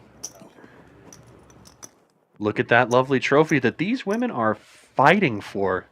They will not go quietly into that good night. Johnson with a great play and a great hand. A great hand. This is where you like ace queen. And Johnson's got the chip lead, I think, 730. She does. 200. Oh, 200,000. So, how do you feel about Saskalati's 3x sizing now? We'll get to Laurie in just a second. Compare it to this hand. How do you feel about this sizing man, now? You already know what you know my beef with Laurie's. It makes me mad because Laurie seems like a very likable guy. Right. Kind of did a little moonwalk. He seemed like a nice guy. Very, very gracious in his respect. But did his play just seem so predictable? Right. And and Jumalon just exposed him as it made it look so easy. Well, there is one play I needed to ask you about, but let's get to the next hand. And Sue Grissom with ace-4 suited. Ace-4. Big enough for a raise. She's not going to use the disrespectful size that was used last hand. She's going to raise normal to 50K. Yeah, after this hand's over, we're going to talk about that Jack Trey hand. Oh, no. I was going to talk about Johnson's bluff, actually. Oh, we can talk about that, too. I want to talk about that first. Deuce. And a couple of hearts. Working for both of them. Grisham with the nut flush draw. And combo draw. James, because... Word.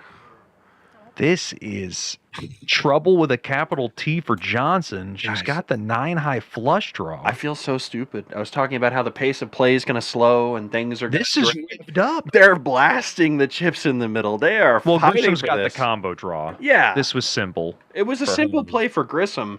For Johnson, it just kind of sucks now with the 9-high flush draw. She has to fold. She knows she's up against it. Dang. Big play. Johnson's probably going to fold this, and the chip lead's going to change hands again. But to the earlier point, what I was going to say is Johnson's bluff was really good because I think she was credibly repping a king the way she played the hand. She played it like a king. She bet out the flop. She bet the same size the turn. She sees a river she likes, and she puts the chips in. Walks like a king, talks like a king. That's why Sue Grissom found the fold. I think Johnson found a very nice line to win that pot. And Sue Grissom simply has just outmuscled Johnson this pot. Johnson donked the flop again and got the horrible news that Sue Grissom's all in. This is not a spot you want to put it in for all the marbles. It's just too much. The 9-high flush draw... He knows it. The 9-high flush draw could be good sometimes, but if you're not up against another flush draw, you're up against something that's way better, like a 2-pair, a set, top pair that's never going anywhere, like ace-10. Do you really want to flip at best for your tournament life? I say no. I think Johnson's going to get out of here. Now she knows it.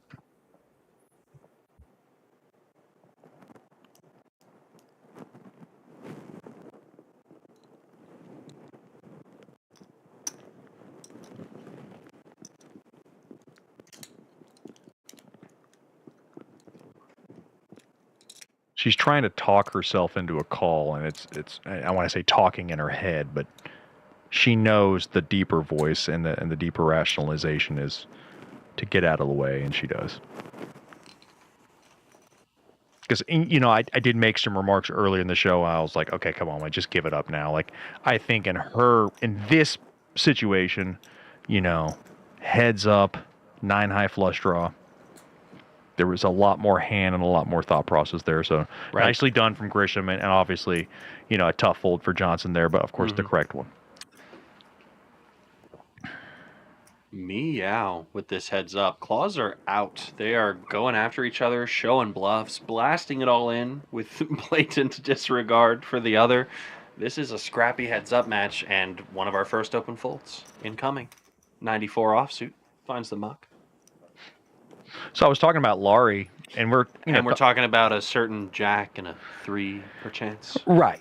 So a buddy and I were talking about this hand the other day, so that's why it kind of just kept getting broken down. And why didn't Laurie jam when he could have? There was a lot of discussion about Saskalati's play, and there was a lot of standard play the way the hand started. Of course, it was Queen 5 against Jack Trey. We'll get to it in just a second. Speaking of Jack Trey, Grissom does make the call with Jack Trey suited. How does that happen? We're just talking about Laurie Saskalati with Jack Trey. Ace Speak 4 it into Jack. existence. It's pair versus pair violence. Jack in the lead. Yeah, you hit a pair heads up. You got to like your hand. Johnson donks. Grissom's going to call with the Jack. So far, so standard. Is it really donking, though? Yes, it's leading, and now it is an excellent turn 7 of diamonds. There's the check. Grissom decides to plow forward and take it down. I would call it donking in heads-up play mostly because it's out of position and there's no aggressive action taken before the flop. These ladies are doing a lot of limp calling or call checking sort of situation, so leading into the opponent, I'd call that a donk. So. Here's my thing, though. Yeah. With Laurie. So when you look at that hand, right, it was ace, king, 4. Of course, Laurie checks, and then I think he bets out 12 million or something like that, right? Laurie calls. Okay. So that avenue already kind of makes you think, and we'll get to it just after this hand. There's nothing to talk about this hand. Keep going. Obviously, as Johnson folds. Okay. Now the turn comes, and of course, Laurie does pick up the jack. Okay. 3 spades.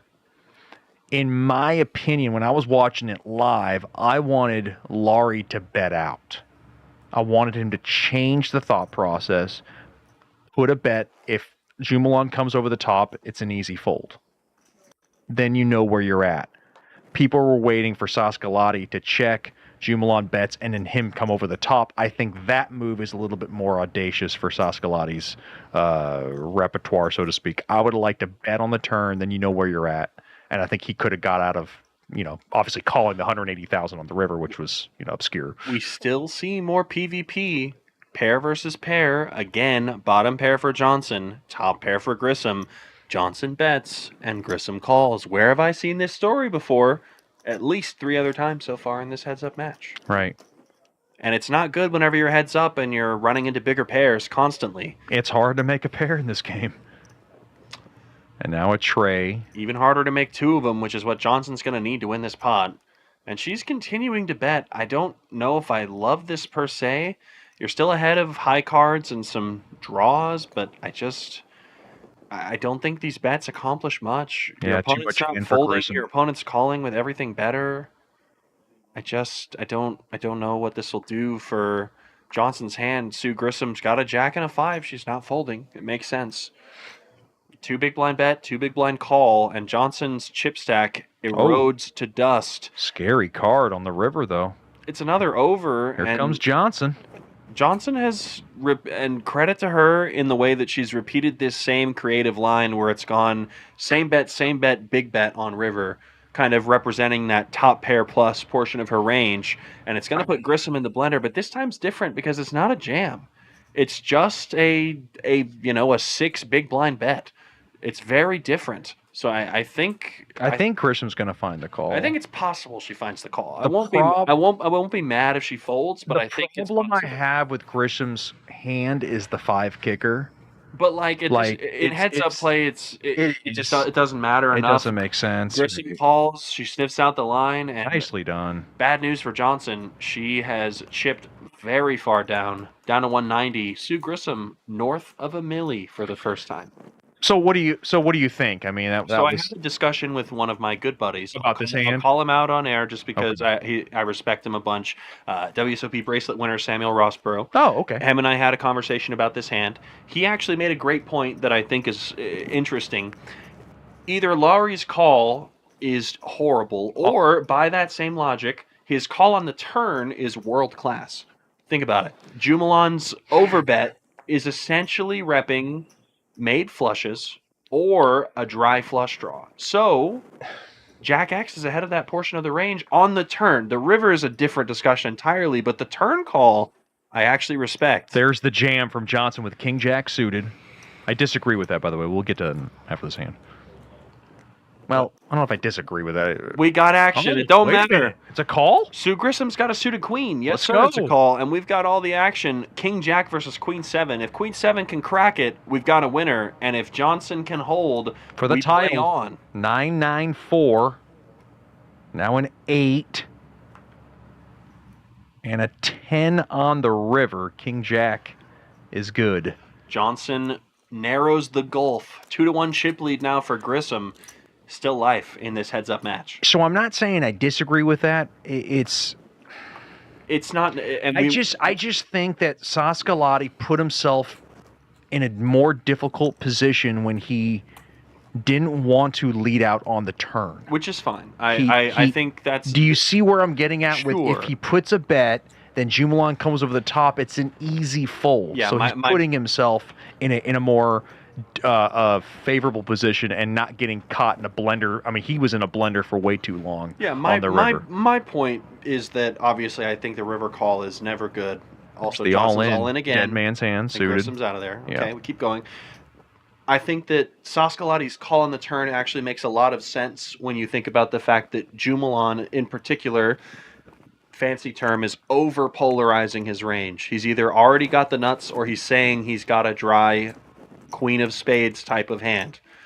So I think Saskalati's call on the turn is okay, but obviously with the river action, you just got to shut it down, and especially on the fourth spade. If Jumalon's range is over-polarized on the turn and the river completes that polarized draw, you just have to let it go. And then did you think for a second that Saskalati didn't read the board correctly? No. He figured it out. He just made a sticky call. I just don't know. You're right. I just don't know what he's putting Jumalon on. He successfully identified. I don't know about the river. The river call I don't think makes any sense. It doesn't make any sense. I think the turn call makes sense. In theory, the turn call is good if you believe Jumalon is over polarizing and playing one spade hands that way by over betting the turn. And that's where I was like, okay, I like where Laurie's at. And because the fourth spade comes. Because think about it like this, from Jumalon's perspective, if you have the nuts on the turn, you don't want to over polarize. You want to go small to get value. Right. So I like the turn call. I don't like the river call. Queen, deuce, jack. Johnson and Grissom. Dan Fouts is in a commanding lead with 7-4 for one of the first times ever. It goes check, check. Wheel draw opening up for Grissom. Johnson has 7 high and is going to check. I'll bet. There you go. Grissom bets, and Johnson's going to fold the 7 high.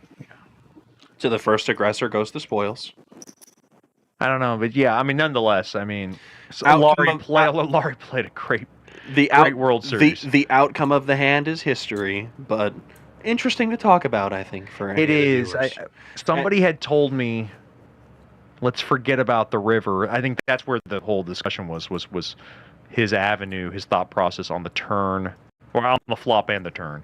And I said my only vantage point was on the turn to bet out, and then if Jumalon comes over the top, it's an easy fold rather. Sure. And that just puts you in a less blunderous spot. So it just, it's easy for me to say. And Saskalati's a very nice guy, played very well, and congratulations to him and Jumalon. So. Another hand, another fold.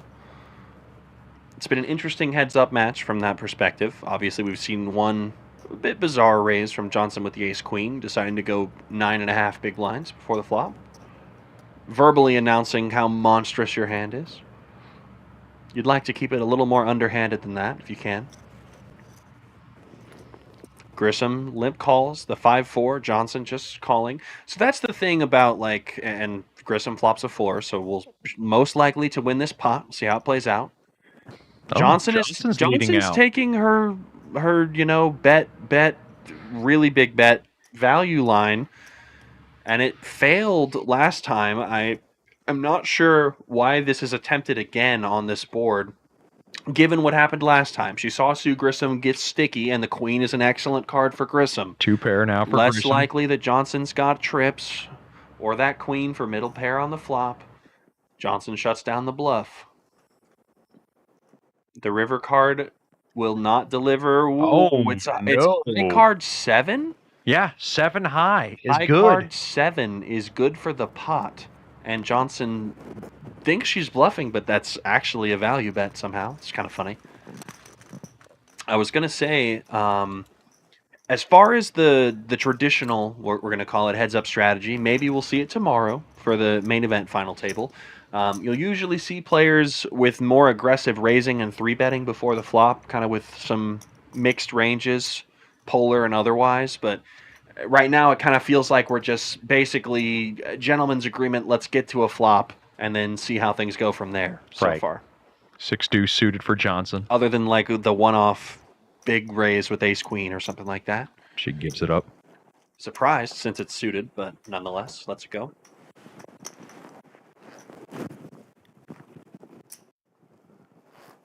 Once again, the winner of this heads-up bout will get entries into all 4 events at the Queens and Cards, August 27th through the 30th. So a lot more at stake. $50 food credit per day. So you can make that a valued weekend of $1,150. Sue Grissom takes the Robbie for a spin. 3-10-5. Jack high, still good. Backdoors for Johnson. Johnson with a check, and Grissom begins with a bet, which should end proceedings there. Johnson not the 9-high calling type.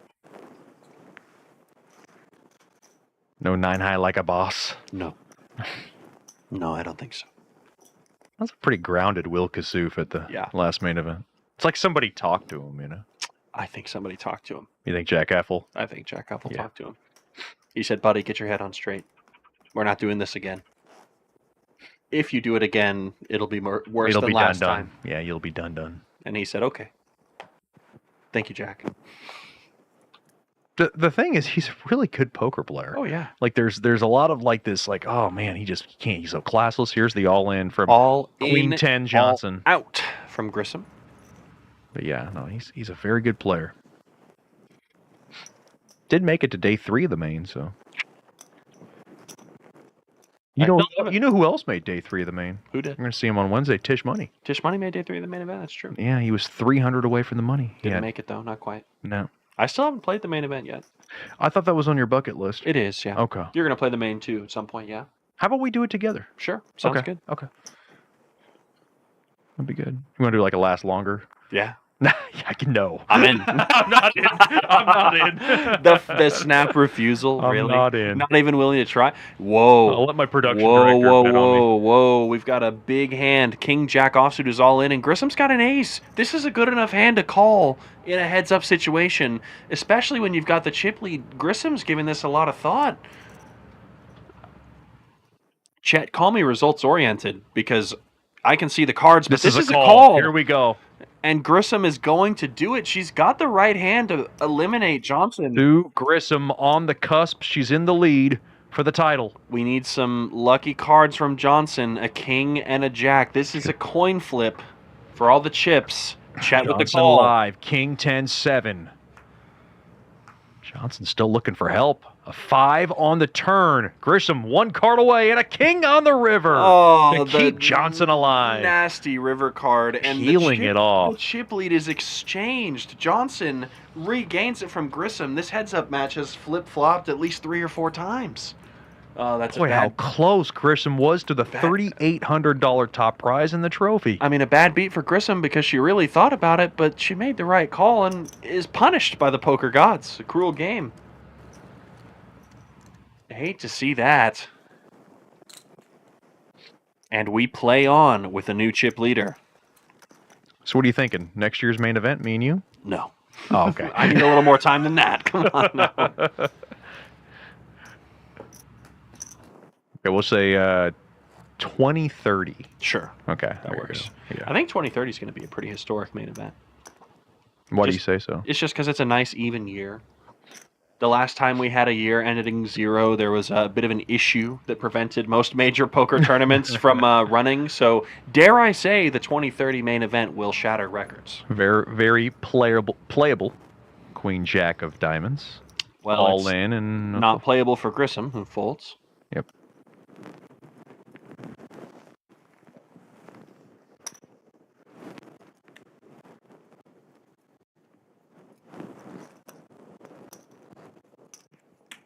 Shoutouts, of course, always to our production staff. Appreciate you guys staying out here, sticking it out with us. Oh, yeah. I mean, the night's only getting started for Adrian, our production director.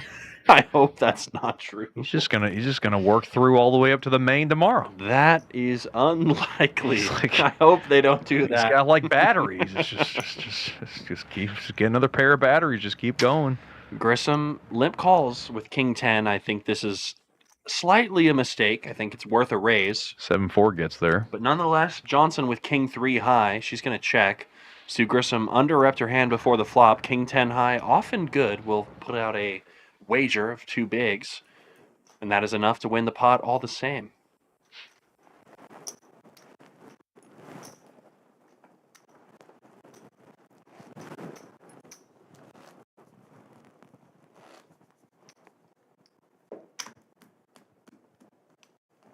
Yeah, in my tournament playing life, I've never been one card away from a title and get it snatched away.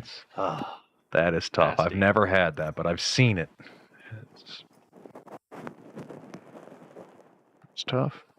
King Johnson Jack with the for hand Johnson. that did the dirty business earlier. King Jack offsuit, still with the chip lead. There's the all-in. She says it again. Grissom can't Standard. do anything. Equity denial, name of the game with that jam. I'm excited for tomorrow's FT. There's going to be so many good names, good plays, maybe some bad ones too. It's always nice to see some. We'll have to make our predictions tomorrow. Oh, yeah. Well, obviously, I have to finish riding out the sweat. Adrian Curry is going to take it all. Sorry to Christopher Stats. You can take second, but nothing more. Boy, Stats has played a good main. I was dealing to him yesterday. He played really well. Stats is And unsurprisingly to get himself in really the good. position that he's in, right? Is this going to be a rare raise, dare I say, in this configuration? There's the all-in from Johnson. I hear I go all in. Grissom said no thank you.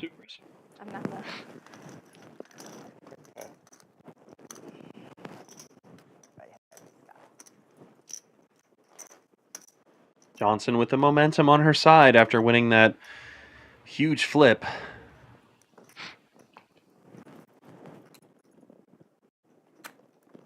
Grissom has played a great final table so He far. really Might I has. say.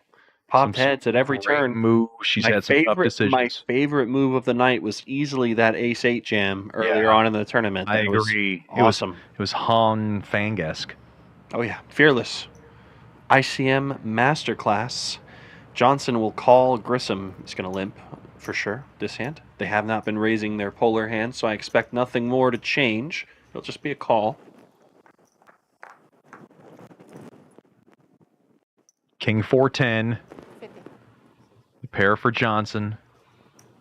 No draws, no air for Grissom. Johnson bets, Grissom folds. We're starting to see a lot of that. Momentum firmly not in Sue Grissom's corner anymore. Kind of a downward slide since being one card away from the title. And that's a frustrating feeling as a poker player. Feeling like it's all slipping away from you. And that's what was so crazy about the Saskalati Jumalon hand, because the previous hand, Saskalati had some momentum. Then You it know, got given all catching the back. diamond at the end, and he was doing the kind of the moonwalk dance, and it was quite a long, extended celebration dance. But right, and then it just all got changed at the end. 4, 5, 6. Grissom. Top pair for Grissom. Grissom is currently sitting Straight draw with for a Johnson. really nice hand. Better straight draw in Grissom's hand. Bet and take it. But you're right. You know, a hand like that gets discussed, and that's what makes the game so special, because you can have all these different kind of angles and different perspectives of that hand. Relatively long FT tonight. Some FTs get wrapped up quick with someone taking all the chips and popping heads. Now Johnson, she's got the ace-queen, and she's raised. What sizing has she chosen this time? She's actually gone with a respectable 75K, which is 3 big blinds. Last time she had this hand in this position, she made it 9.5, which got a pretty disrespectful fold from Sue Grissom's Jack-10. And Grissom's going to fold again. She really knows that Johnson's raising hands are just too strong, too far to the top and the left of that range chart, more so than perhaps expected in a heads-up match. Yeah, a lot of momentum on Johnson's side. Starting to really sniff a win here.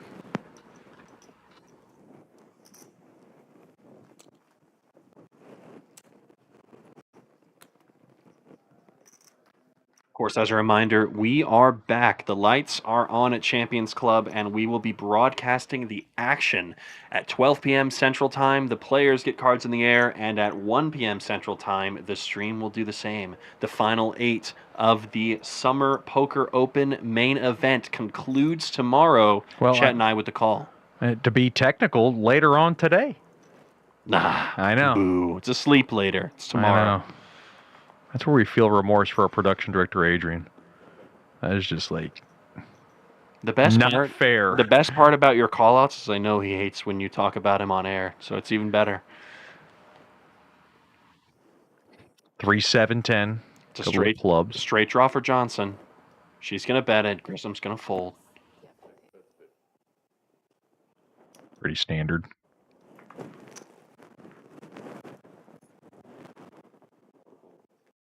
Feels bad for Sue Grissom. She really just hasn't had any momentum. Nothing she can do with the holding she's getting. The only thing she can change, I think, which I don't know if is a good idea, is change her raising strategy against Johnson. She knows that Johnson has perhaps been over-announcing her hands post-flop, so perhaps taking a more aggressive attacking strategy, raising Johnson's limps, might provide some merit, but of course you risk getting called and being in no man's land.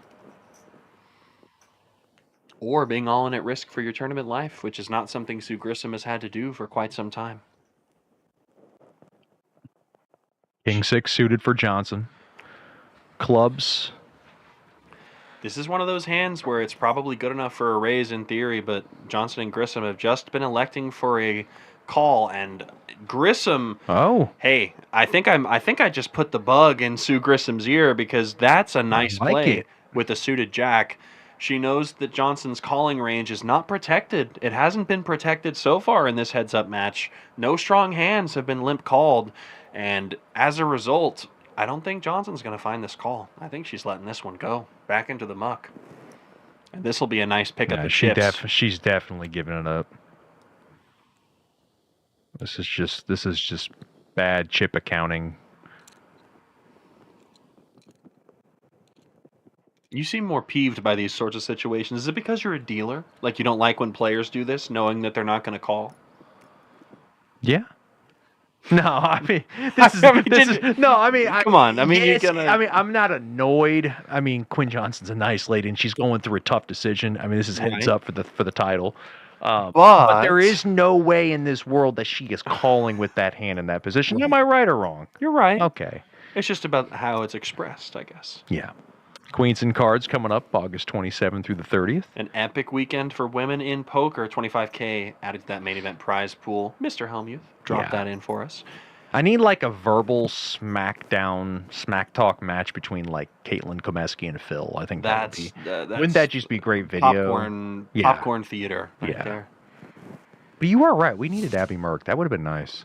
Johnson rolled up her sleeves there, by the way. I think she's peeved about that last hand. She looked pissed. Sue Grissom with ace-4 suited is going to limp. That's a pretty strong hand to put in the limping range. And so is King-Queen. King-Queen's going to get it in. This could get ugly. Johnson's all in, and Grissom, if she makes the call for her life with ace-high, it's the right call. Ready to ride this baby out.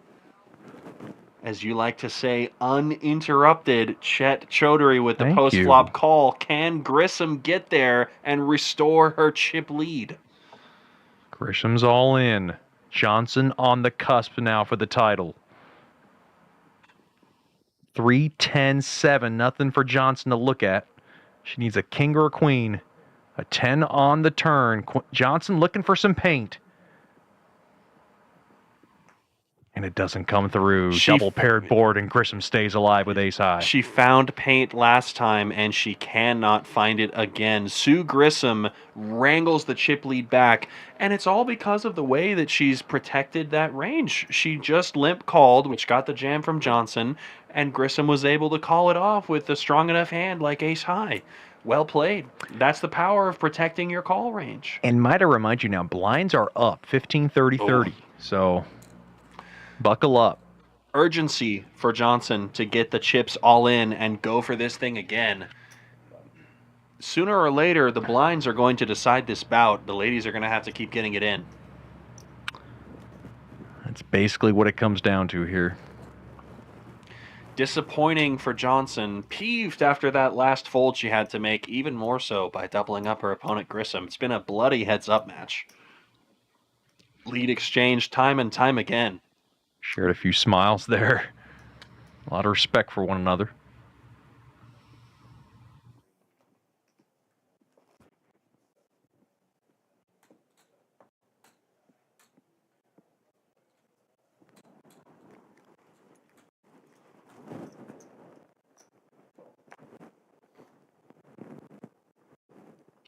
Johnson with 10-5 offsuit. She is just going to relinquish. Oh, she checks. No, she Excuse me. checked. It was a call from Johnson. Yeah, she was for on 15. the button. Excuse me. Yeah. Misunderstood the pair positions the there. 5. Nothing to misunderstand about Sue Grissom's hand here. She's got a flush draw, and I think plenty enough hand to make a call here. Johnson with a pair of 5s.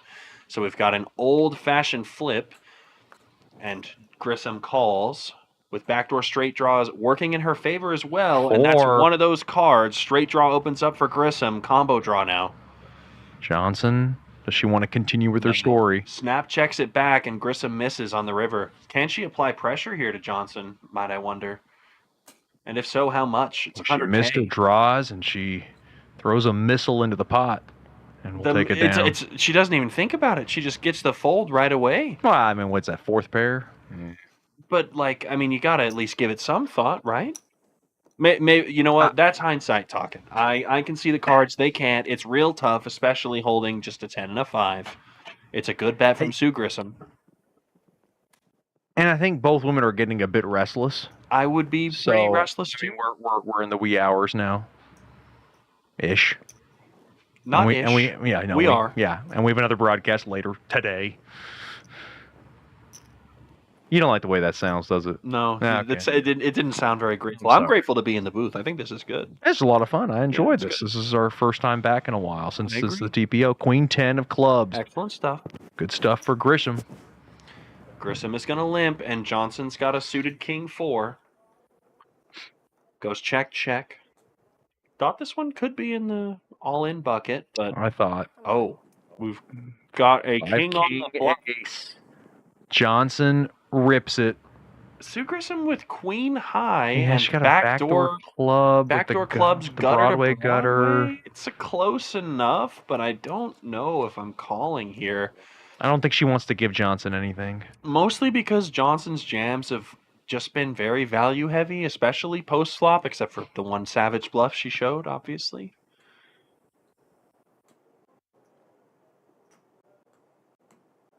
Grissom sizing up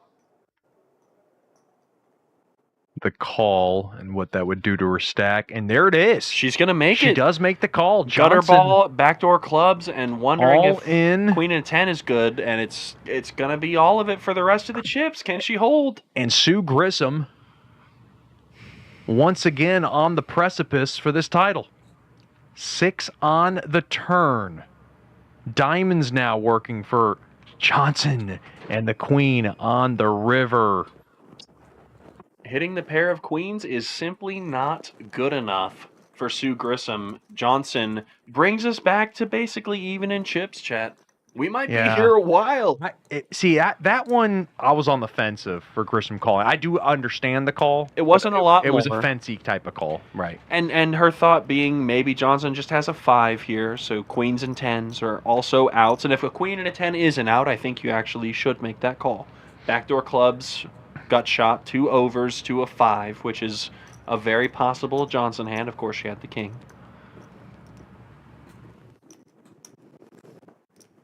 And they are going to continue the bout. Grissom with a narrow chip lead.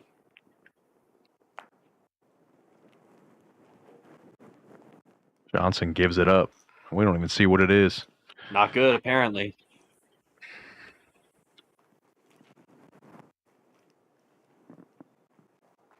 Continue to play on. Scrappy heads-up bout between these ladies. I've admired it. Fighting for every pot and willing to stick it in. That's the admirable part. Like a little bit of a frown on Johnson's face. She's not used to these long battles. Nice angle of the trophy. I like the little heart It kind of blends into her outfit. It's That's nice. what kind of makes it interesting. Sue Grissom. Grissom with a Jack-6 suited is going to limp in for the call. Johnson, playable, Queen 5.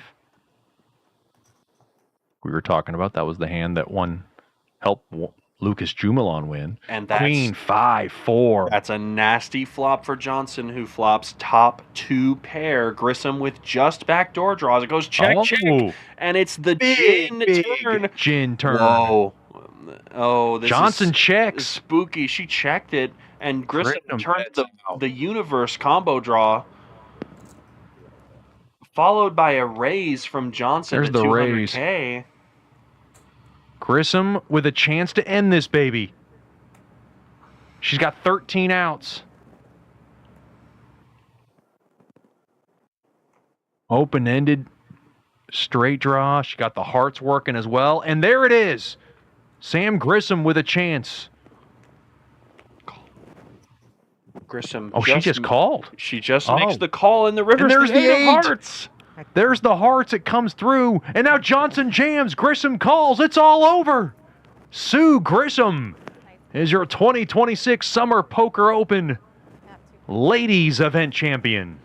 What a heads-up match. It just went bang, bang. I thought she slid in the all-in on the turn. No, she made the call, smooth called, and Johnson value jammed the two pair, and it was no good.